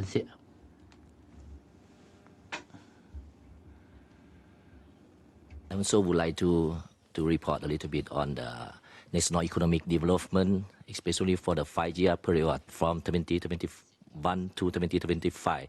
National economic growth is projected averaged 4.24%. However, with this regard, the agriculture and forestry sector also significant effort have been made to strengthen the technical ecosystem and agriculture forestry sector. Then they also be contributing to the 19.7% to the GDP growth. And for the industry sector, continuous effort to improve infrastructure, resource and production technique, including modernized operational process, have been driven sector growth, averaging 4.5% and contributing 32% to GDP. And for the service sector, has sustained, continue, and focused growth with the active participation from social and economic sector. The service sector experienced an average annual growth of 4.5 and contributing 36 to the GDP. With this regard, the taxes on the products and import duty, net taxes on products and import duty, and record an average growth 3.8% and contributing 11% to the GDP. However, with this regard, I also would like to mention on the public revenues, and especially this term, the public revenue for 5-year period. The total revenues collected reached around the 131% of the GDP. However, that this one also be contributed to the GDP growth is 70%. And then for the public expenditure, this one for the 5-year, total government expenditure is estimated and exceed the target by 176%, equivalent the 70.5% of GDP. For the budget, for the budget here, budget problem here, the effort have been undertaken to address public debt, particularly through the renegotiation of capital and interest term of external debt with bilateral creditor to improve repayment condition. Additionally, the government has mobilized financing from the various sources to ensure timely debt services. Now I would like to speak in Lao, especially in terms of the revenue collection. Especially, I do have the statistical data from the 1st January 2025 until September 25 for the annual work plan. For the government revenue amount to 1.8 billion kip. For the corporate tax amounts to 100 billion kip. For the budget expenditure of the government amounts to. Thank you.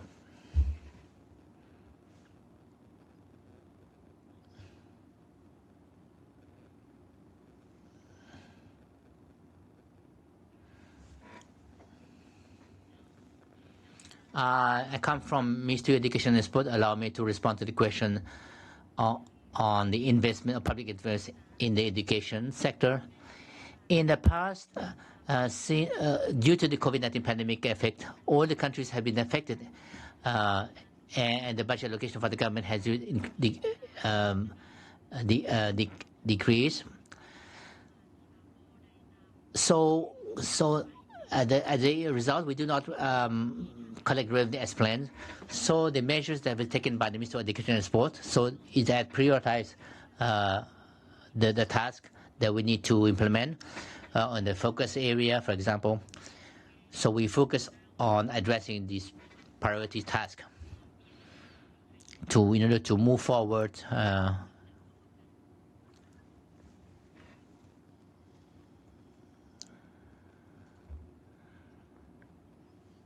My name is Pedro from Ministry of Health. Allow me to respond to the question in terms of the budget allocation for the government to the health sector. Of course, every year the health education sectors, we receive the budget from the government. In 2025, the health sector received the average 7% of the total public expenditure. In terms of amount, it will be 2,500 billion kip. So it's about the amount that we receive from the budget government for the health sector.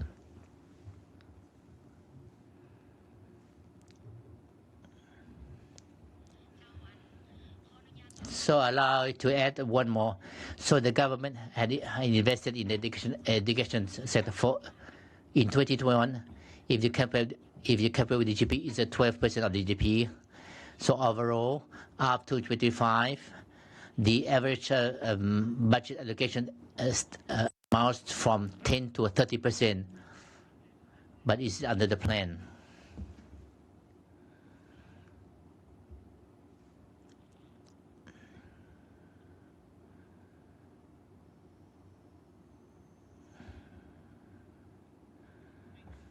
Delegation for responding to the follow-up questions that were raised. We will now move on to the next cluster, and I will request Ms. Juyong Lee, cluster leader for cluster 2, which will deal with Articles 6, 7, 8, and 9.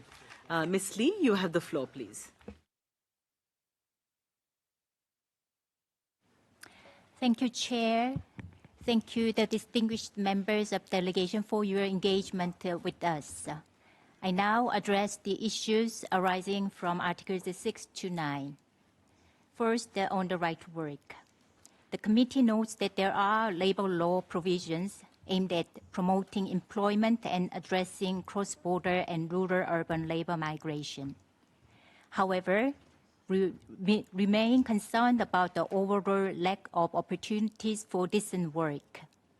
Reports indicate that informal employment is predominant, with more than 80% of the total employment.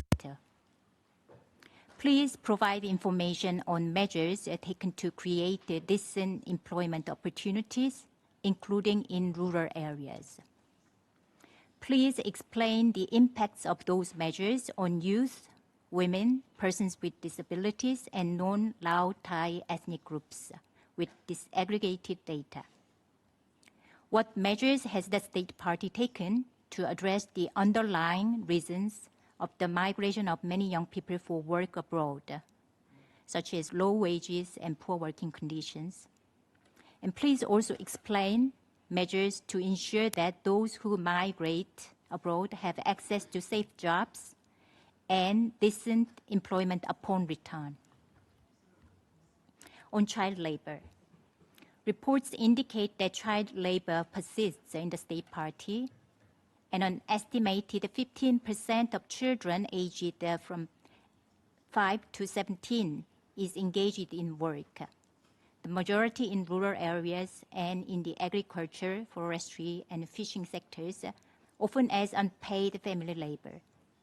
Reports also indicate that most children engaged in child labor have dropped out of school or never attended, which impedes their enjoyment of the right to education and future access to decent work. Article 101 of the labor law permits children under the age of 14 to undertake light work, which is not consistent with the State Party's obligation under the ILO Minimum Age Convention number 138, which the State Party ratified in 2025. What measures has the State Party taken to amend the legal framework to bring the minimum age of admission to employment in line with the ILO Convention number 138? What measures has the State Party adopted to ensure that child labor, in particular its worst forms, is effectively prevented and sanctioned?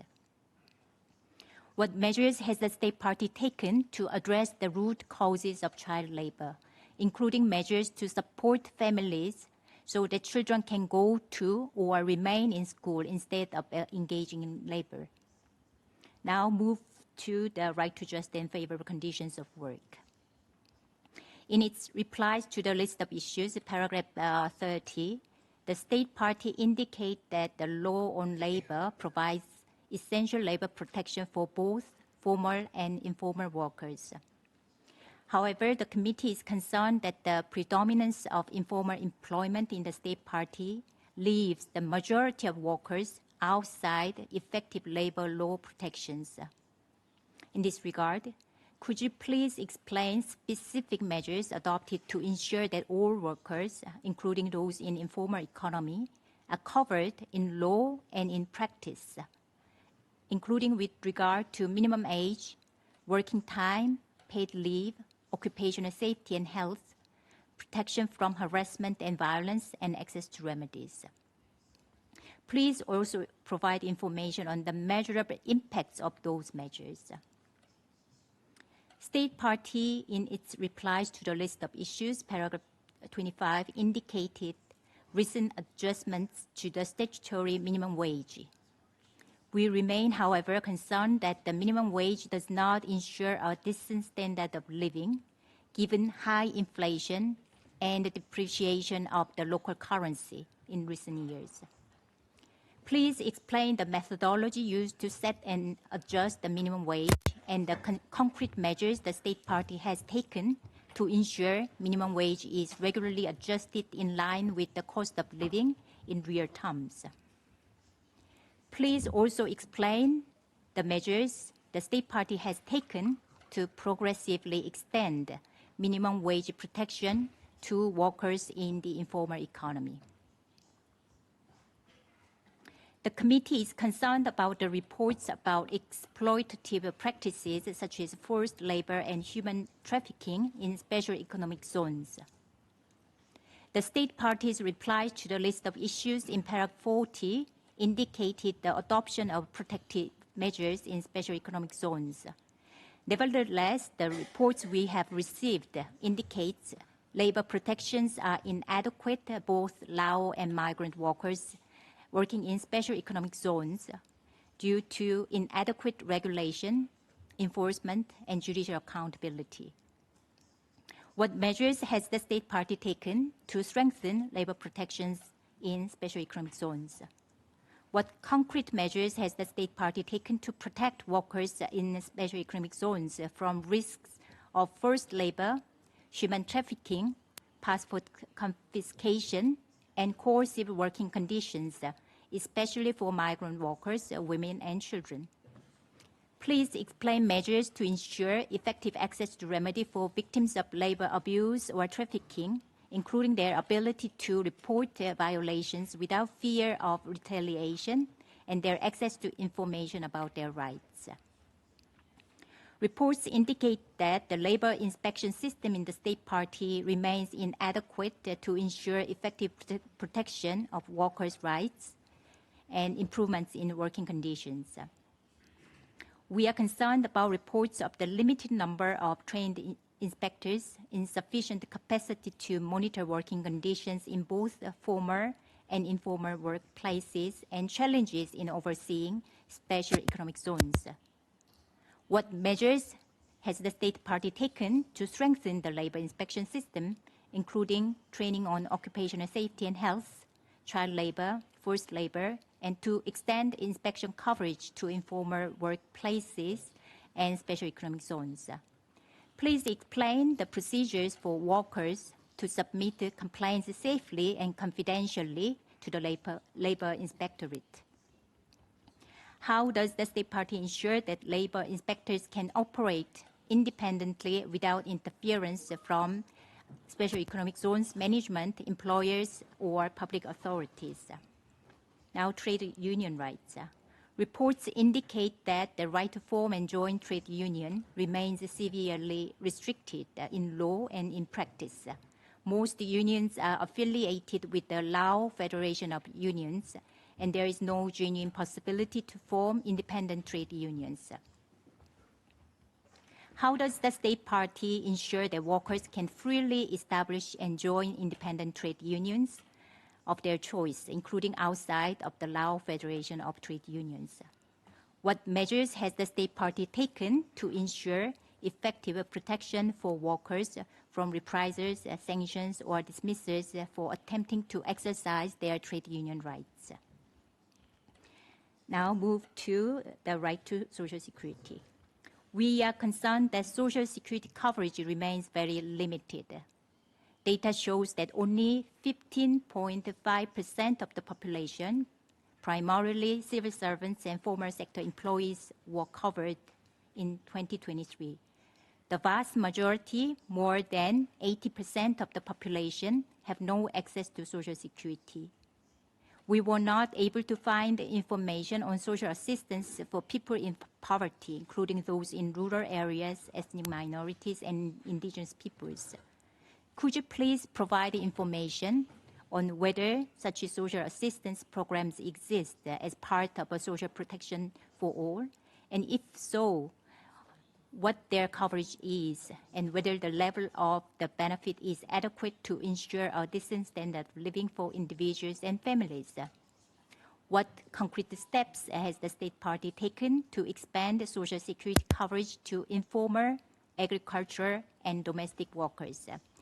I have a few remaining questions, but then I will use the follow-up time. Thank you very much for your attention. Thank you. Thank you, Ms. Lee, for your kind consideration.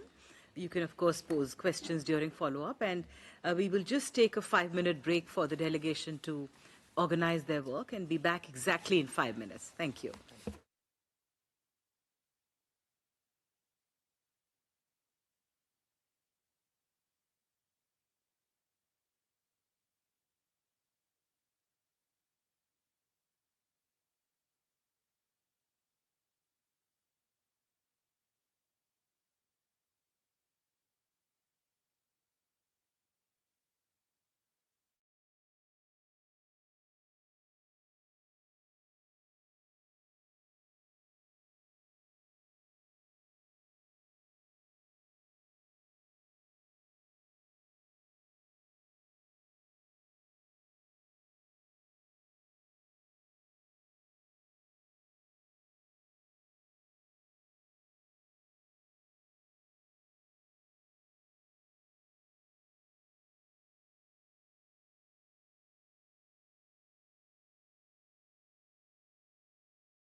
Can I call the meeting to order, please?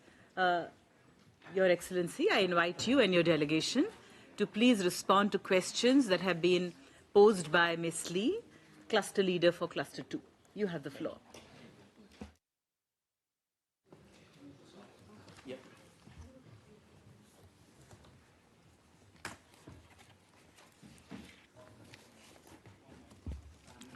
Okay. First of all, good afternoon. Thank you, Madam Chair. Ladies and gentlemen, thank you very much for your question asking about the right of work, especially you mentioned about the labor laws on the migration, child labors, and on minimum wage and human trafficking in a specific economic zone, and also about talking about the labor inspection. So let me try to combine. The first, I will tackle the implementation of labor law of Laos, especially the issue arising in here is about the issue of formal and informal sectors that implementing, because as you mentioned that the reporting the discrepancy in terms of implementing in formal and informal sectors in Lao PDR. So the Lao government recognizes the critical challenge posed by the high prevalence of informal employment, which continue to dominate the national labor landscape. So according to the Labor Force Survey 2022, this is the latest one. The Lao PDR has population 7.4 million, and it's approximately about 71%. And it is, and we can see the employment, the employment and unemployment about the number of employed person about 2.4 million, about 97%, and this is. And the draw attention is the outside labor force. We have 2.8 million people were outside the labor force, and of which 1.6 million were women, and 2 million live in rural areas, about 70% of non-labor force individuals. And this is some informal employment and earning. The informal employment rate is 86% of the total employed person, out of which the rural informal employment about 93%, and urban informal employment about 76%. So the average monthly earning from employees, this is from the survey, is get 2.5 million kim. This is the something, and out of the survey we can see the unemployment about 2.4%. So in this regard, Lao PDR adopted a new employment law and the new labor skill development law aimed to enhancing employment opportunity, safeguarding workers to fair skill-based wage and decent wages. In addition, the Lao Skill Development Law also requires unemployment unit to conduct a skill testing certificate and setting the fair skill-based compensation. Additionally, we also evaluated the National Social Protection Strategy with, from 2021-2025, and we're planning for the second phase of the strategy from 26 to 2030, guided by 2030 vision that ensure provision the basic social protection services through equitable, adequate, effective, and sustainable manner, in which including the health insurance, social security, and social welfare. In addition to that, we, in the legal reform, we also underway to strengthen the enforcement of the labor law, which adopted 2013, which provided the framework for regulating employment relation and protecting the worker right. So we projected that next year we are going to implementing the revision of implementation of labor law. In addition, the government also investing in vocational training and employment services in informal workers and focusing on the gender equity and inclusion. This is in line with ILO Convention number 111 on non-discrimination and number 122 on the employment policy, and including number 189 on domestic workers. So this is in overall how we are implementing the labor laws and how to balancing the formal and informal sectors of labor management in Lao PDR. So the Lao PDR encourage we try to make a transition from informal to the formal sectors by encouraging providing the skill development and also encouraging the entrepreneurship and also the and encouraging those informal sectors to attend the social protection, especially the social insurance, as much as we can. We have a program actually on the self-employ or self-volunteer program for social security for the informal workers. So I think that we could be increase the numbers of this. And in addition to that, according to implementation, we're working closely with Ministry of Agriculture, and we try to working with the local farmers by encouraging them to working as cooperative and use a cooperative as a guarantees to enter the social security scheme for them, so they ensure that they can benefit from the social securities scheme that the government have provided. And this is some real example that we are implementing. And the other relation to the minimum wage determination, and you have explaining about the increasing inflation and keeping the rising the cost of living. So what are the plans and in place to address the issue and supporting workers? So regarding to this, we recognize that the adequacy of minimum wage is essential for labor protection and the social equity. So minimum wage in Laos has been adjusted periodically to reflect the inflation pressure and economic condition. However, the previous minimum wage we set at 1.6 million kip, Lao kip per month, that proved insufficient to meet the rising cost of living, particularly for the low-income workers and in the vulnerable employment.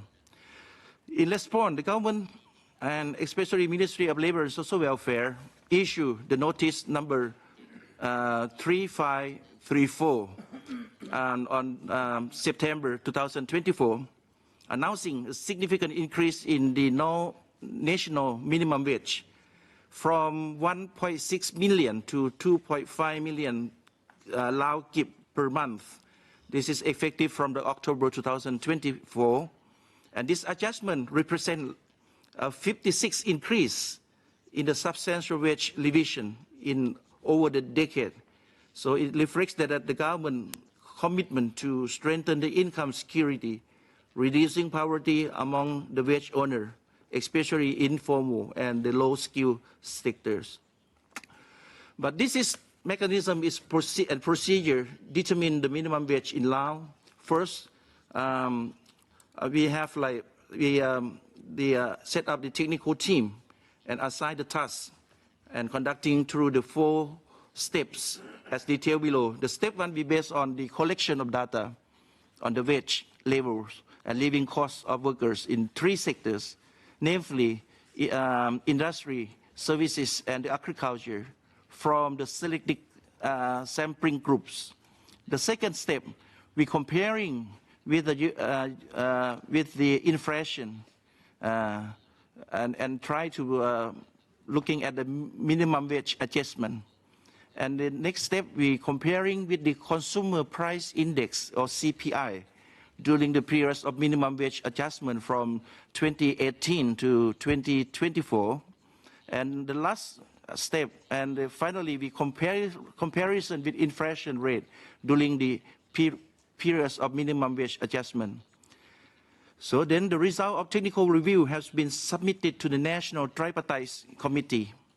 And the Tripartite Committee mechanism bring together the government, employers, and the workers' representatives, and has been institutionalized to ensure that decision on wage adjustment reflect both economic realities and the social needs.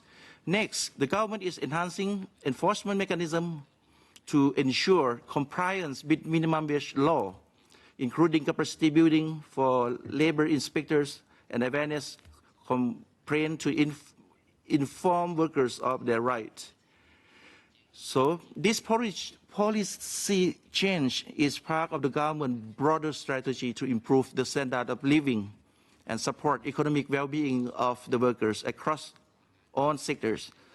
Although the new wage level remains lower than neighboring countries, but it represents a positive steps forward, aligning wage with the regional standard. And also, we looking at addressing the economic reality faced by Lao workers. But in other side of the tripartite, we have to looking at the business and investors operating in Lao PDR. This wage increase may have implication on the operating costs, labor management, and overall business strategy. So we recommend that the company review their labor policy to assess the potential impact of this increase on the wage structure.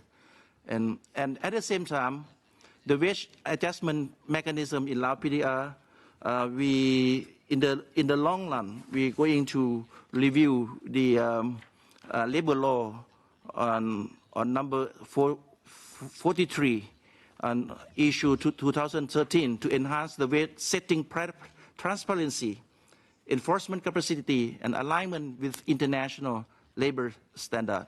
This is an overview of the minimum wage determination and how the process via consultation and the mechanism that we're implementing in Lao PDR.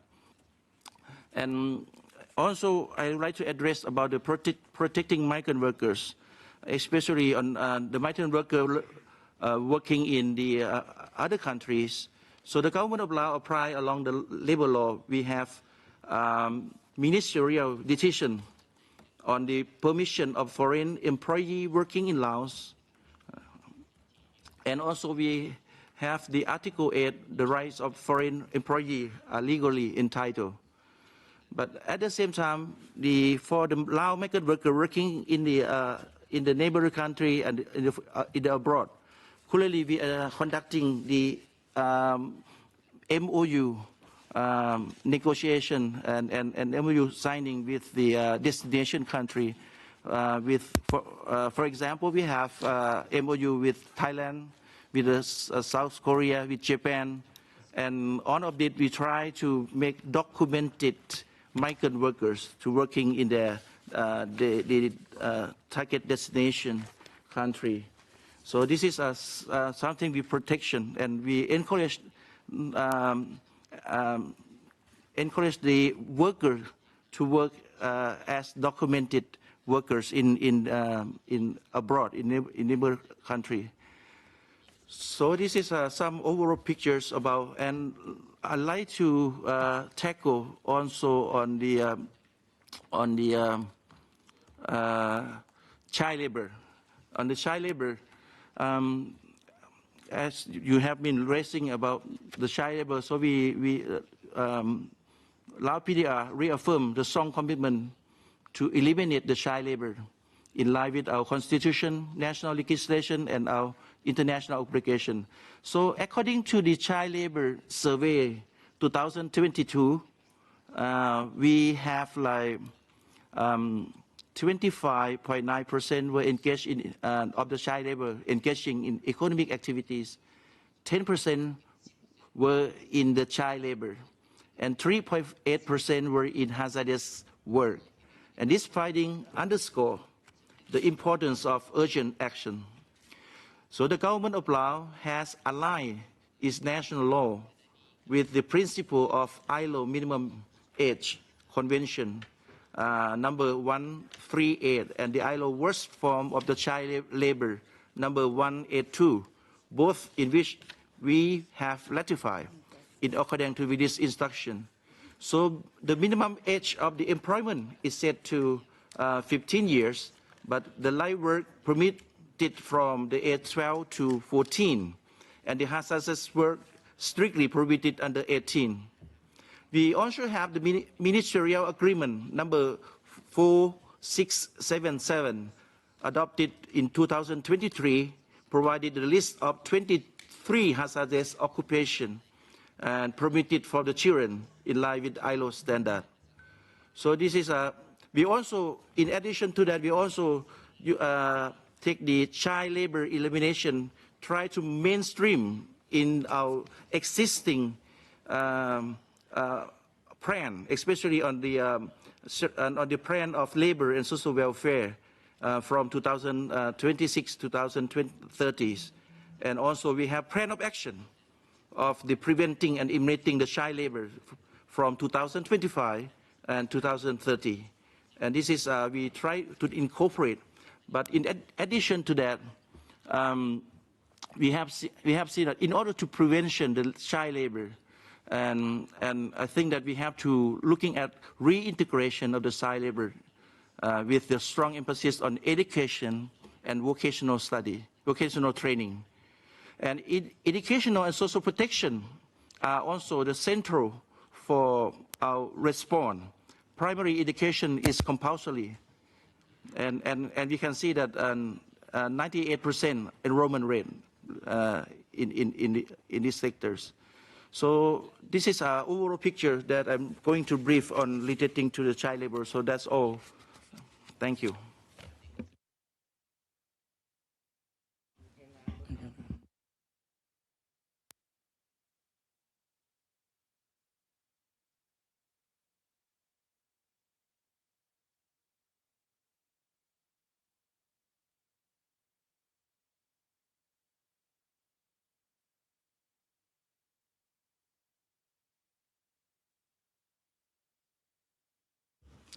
Yeah, thank you. Relating to the labor inspection, so I think we have set up the labor inspection systems in the country. We have established the national labor inspection in the central level and also in the provincial level. And currently, we have appointing 153 inspection, labor inspection throughout the country, in order to tackle, inspect the labor standards in each provinces and in each specific economic zone. And the procedure, I think we have clear procedures, and we have ministerial decision on how we are going to inspection. We have legal inspection, we have urgent inspection regarding to the request. And so we have also received some kind of requests for inspection, and for in particular inspection, we have assignment the task force, and we go to directly to the tackle the task. So throughout, but we have the numbers, the statistics on how many cases that we have been tackled, and how many. But majority of the labor inspection, we try to come up with the compromise basis, and I think 80% have been solving the problem under the dispute committee, and only 10 or 15% are sent to the court for decision. So this is some overall picture about the labor inspection in the country. Thank you.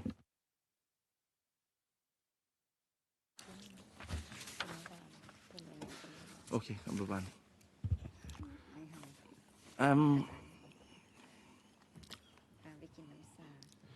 In regarding to the trade union, okay, this is a very important question that you have been raised. So in terms of trade union related to the ILO Convention on the C98 and also 887 regarding to the freedom association and also the and collective bargaining. So in this issue, our legislative framework, especially the laws on the labor management, we have been identified the role of the trade union. Especially, we have set up in each business unit, they have the right to appoint the representative of the laborers within the business unit, and to make a negotiation with the employers. But nevertheless, those set up the union have to be registered with the national trade union of Lao PDR to be under the legal protection. And this is something, so we have some kind of degree of the freedom association in the business unit. And at the same time, they have also kind of collective bargaining. The Lao law on the labor laws, we have identified the right of the representative of the workers in business unit. So they have the right to negotiate the employers in terms of their benefits and the welfare of the workers in the. But for more detail and related to the exactly article, I can be supplied in the later state. But I would like to briefing you that we have some degree of the freedoms of association and also the collective bargaining. Thank you.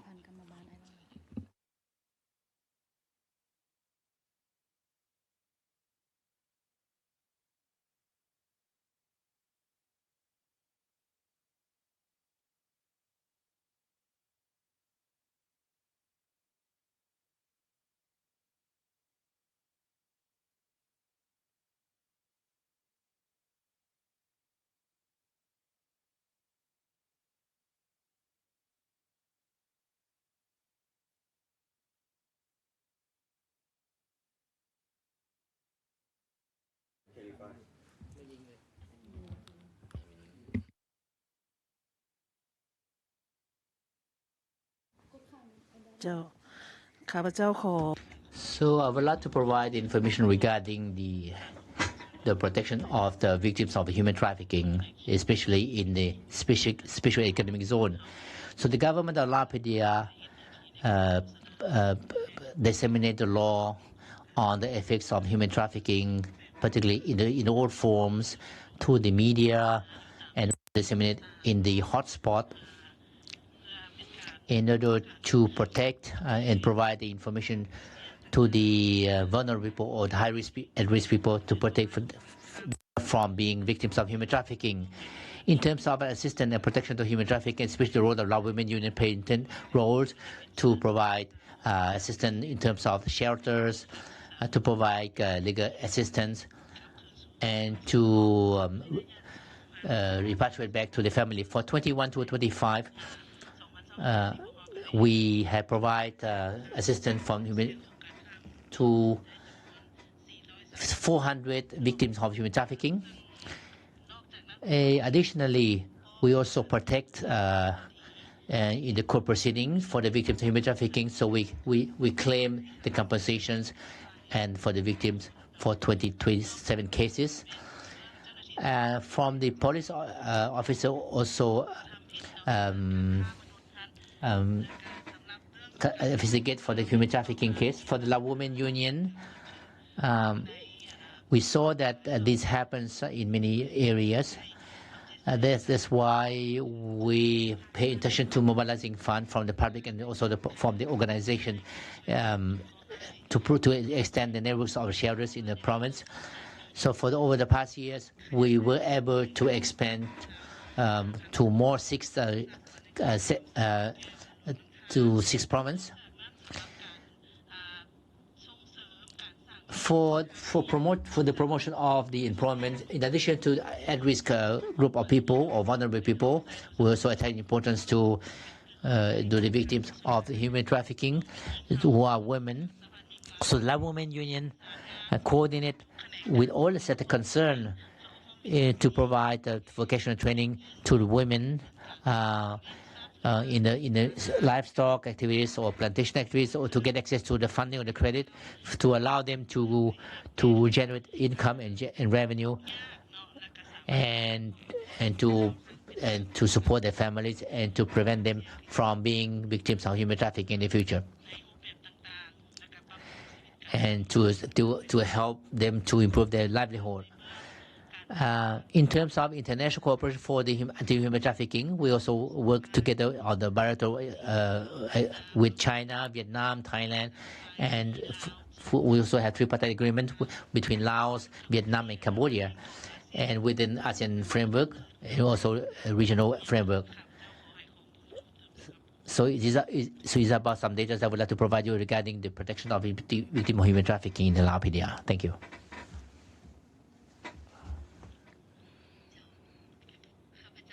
Allow me to share comments on how to address the dropout rate in the Lao PDR. In the past years, the government of the Lao PDR has a policy to promote the lunchbox at school by using the government budget. Additionally, we also receive funds from some international organizations to provide the lunchbox to school. Second measure, we use the budget of the government. So the budget provides some allocations to poor students.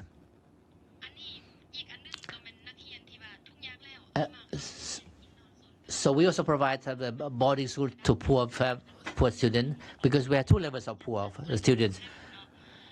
And additionally, we also have the policy for the student who when they drop at school, so they can come back to school, to the colleges or technical college or vocational college, in order to provide them with a prominent opportunity. Additionally, the Ministry of Education and Sport and the government of Lao PDR has disseminated to promote and to provide advice to those who drop out the school to come back to the informal school system, so it can the second, of course, during the weekend. So the Ministry of Education and Sport has the duty to encourage them to come back to school, and not in school but out of school activities. It's one of the measures that we put in place how to address the dropout kids. So we have many measures that are put in place to address the dropout school issue. And the government of Lao PDR, but the government of Lao PDR has limited budget, so I would like to take this opportunity to request, if you have any condition, please mobilize some funding to help us in the educational sector, because we want to improve education, but we have limited budget. We have many measures, we have many ways, but we have limited budget, so we cannot do anything. Thank you.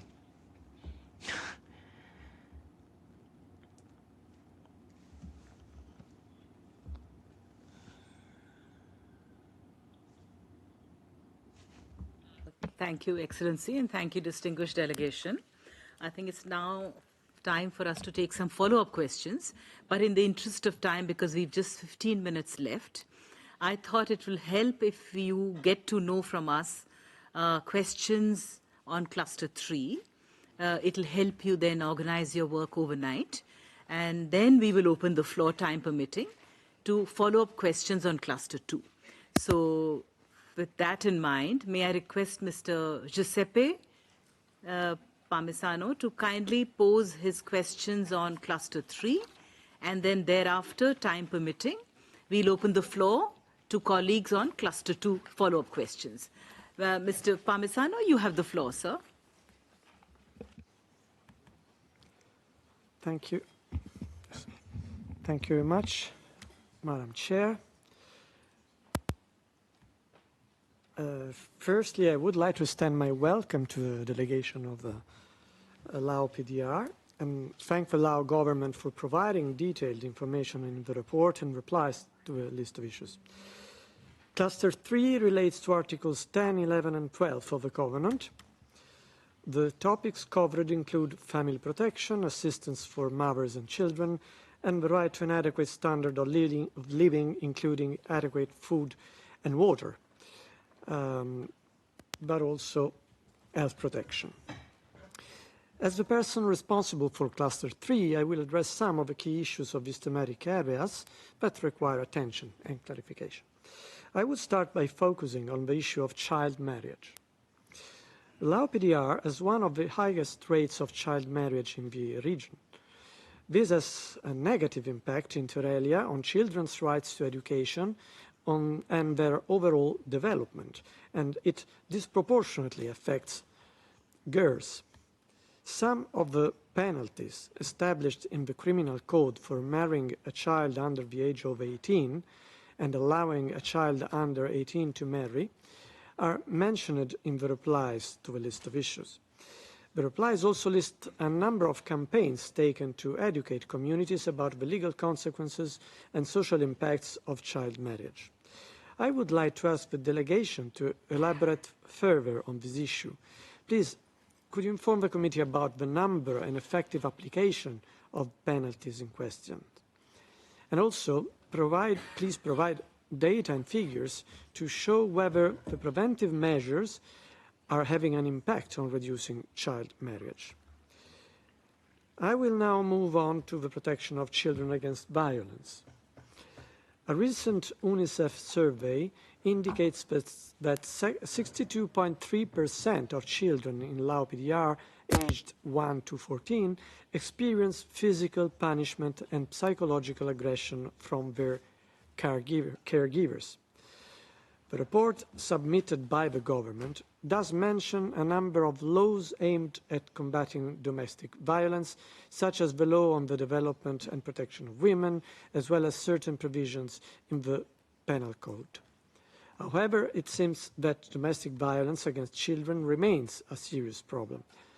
Furthermore, supporting victims of violence against children remains challenging due to a shortage of qualified staff in many organizations responsible for oversight.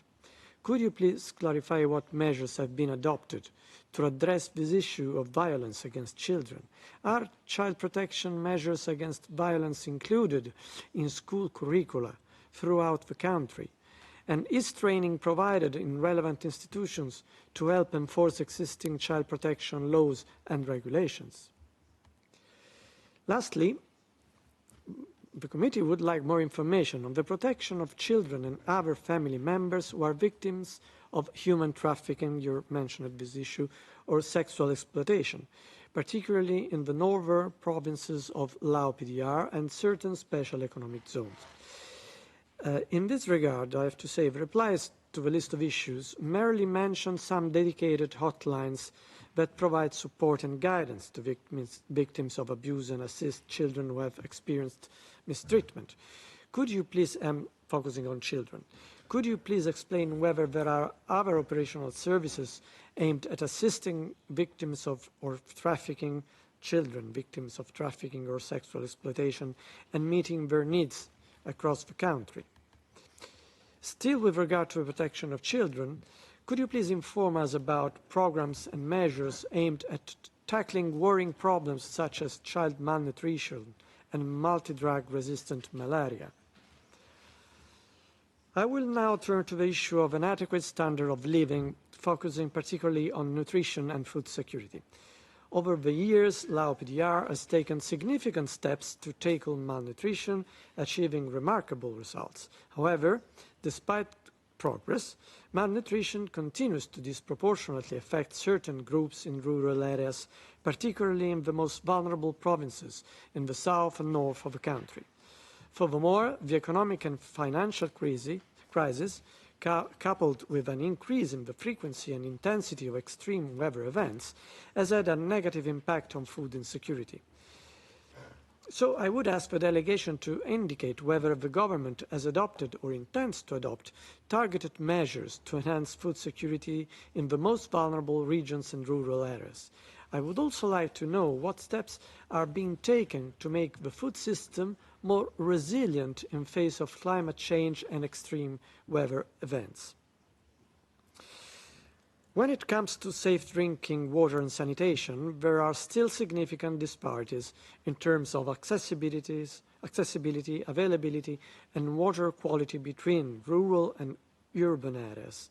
In this respect, the replies to the list of issues acknowledge that, and I'm quoting, while a limited number of activities were executed across various provinces, many either fell short of implementation or were not conducted as initially planned. Could you please provide updated information on the measures adopted to ensure access to safe drinking water and sanitation, particularly in informal settlements and rural areas? Could you also clarify whether the government and other authorities carry out consultations and assessment before engaging in water resource management schemes to ensure that such initiatives do not hinder local communities' access to safe water? Finally, I would like to address some issues relating to health protection and the healthcare system. In recent years, inflation in Lao PDR has risen exponentially due to the increase in the inflation rate. Keep depreciation and the rise in the cost of living. Due to all these causes, Lao PDR is currently experiencing a sharp increase in the price of essential commodities, including medicines. Consequently, the total government budget allocated for health has effectively lost half its purchasing power. Therefore, I would ask the delegation to inform the committee about the government budget allocated to health in recent years and whether this budget has increased in light of inflation and rising living costs. The Lao PDR has committed to achieving universal health coverage by 2025. The government has made significant efforts to increase the proportion of the population covered by social health protection schemes. This includes the introduction of a national health insurance, NHI, scheme in 2016. By the end of 2017, this scheme was available in 17 provinces, with the exception of the Vientiane capital. In this respect, the first question is whether the NHI scheme now covers Vientiane capital, and if not, when it is planned to do so, at least for the poorest segments of the population. Secondly, a recent study shows that although financial resources for the NHI scheme have improved, some key challenges remain. These include a lack of awareness of the scheme, service gaps and accessibility issues, particularly for poor people and those in rural areas. Could you please clarify whether measures to increase awareness of the NHI scheme have been or are being taken to ensure that the entitlements of beneficiaries are clear, particularly those living in poverty and in rural areas? I still have a question about access to health care. So far, investments in health care, as well as equipment and human resources, have mainly been directed at central and provincial levels. Rural and remote areas have been largely neglected. Due to accessibility issues, people living in rural and remote areas, who are also more likely to be poor, are the most vulnerable.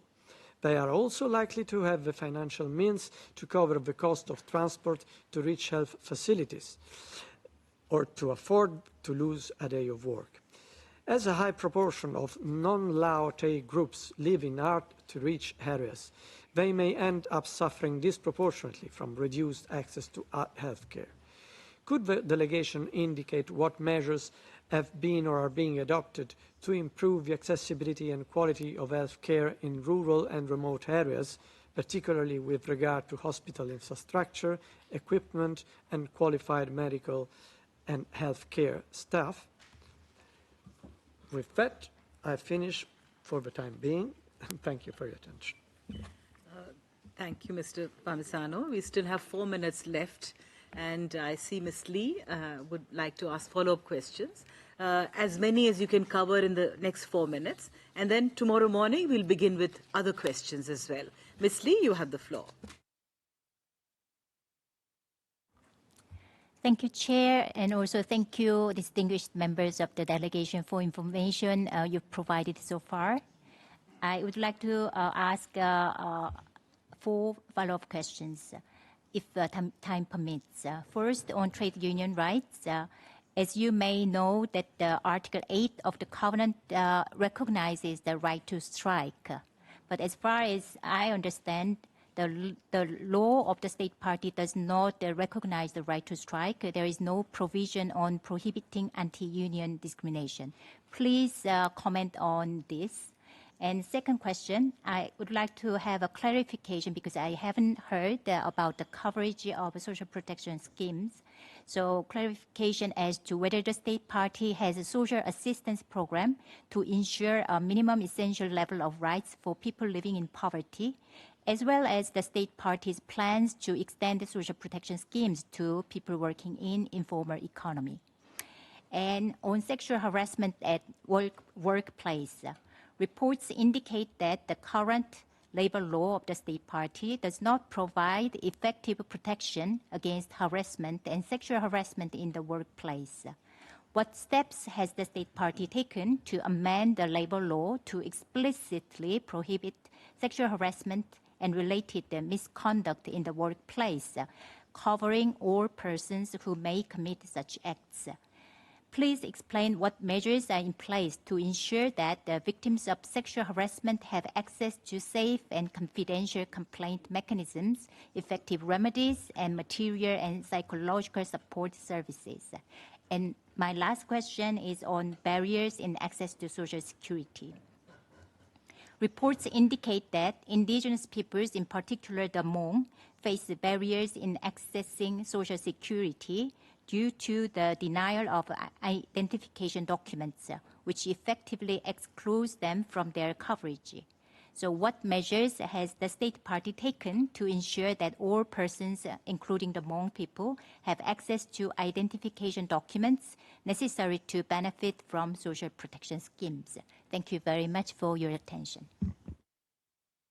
Thank you, Ms. Lee. The floor is still open. At least if colleagues could kindly indicate interest in follow-up questions so that we can begin with that tomorrow morning.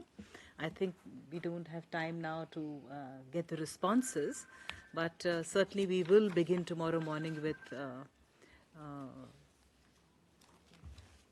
more follow-up questions. So what I could suggest is that just very briefly how we'll start our work tomorrow morning. We can start with taking up follow-up questions from colleagues under Cluster 3. And then we will open the floor, or rather we will give the floor to our distinguished delegation, around 20 minutes or so, for you to respond to the follow-up questions under Cluster 3, and under Cluster 2. And then you already have heard Mr. Palmisano and his questions under Cluster 3. So the delegation will then have another 30 minutes to respond to those questions. And then that will be followed by follow-up questions under Cluster 3, and then your responses, and then we move finally to Cluster 4. So this is just in terms of preparing you so that you have time overnight to... Of course, Your Excellency, I must remind you that if you feel you have not responded to all the questions under Cluster 1, you will also have that opportunity to respond to those. Because naturally we would like to hear from you the responses to the questions that have been raised by us. And so that is, I think, how we'll organize our work. With that, I think we've anyway come to the close of our time. Thank all of you, Secretariat, the conference services, as well as our interpreters and all those present in the room for this very robust participation in the discussions. And we look forward to continuing these discussions tomorrow morning at 10 o'clock. Till we meet till 10, have a great evening. Meeting is closed.